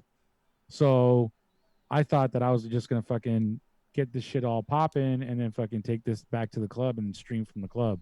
Mhm. Yeah. And I still plan on doing that. I'm definitely never leaving the streaming world ever though, ever at all. I was It's a just gonna ask you blessing. that. It Yeah. was a blessing in disguise that just came around. Just Oh, I love streaming. My life without it is Yo, not I complete. I concur with that, dude. yeah, Yeah, I love it. I love I it love too. it. Well, yo, definitely E-Rock, yo, it was a pleasure, and thank you for taking the time out. You know, 'cause I know you a busy man, a man with multiple jobs, you know, in the DJ industry. So I gotta pre-record mad mixes like right after this. oh my gosh. You know, we're gonna try something new here, Rage, Savo, and Jinkin. We're gonna let our guests pick who we're gonna raid. Oh. So that's where we're Ooh. gonna I would like let's try that this week. Let's go. E-Rock, You have spin any the Twitch wheel. Let's go. Franzen's on. You know, we'll let E spin the wheel. Let's go. Who we got? Who?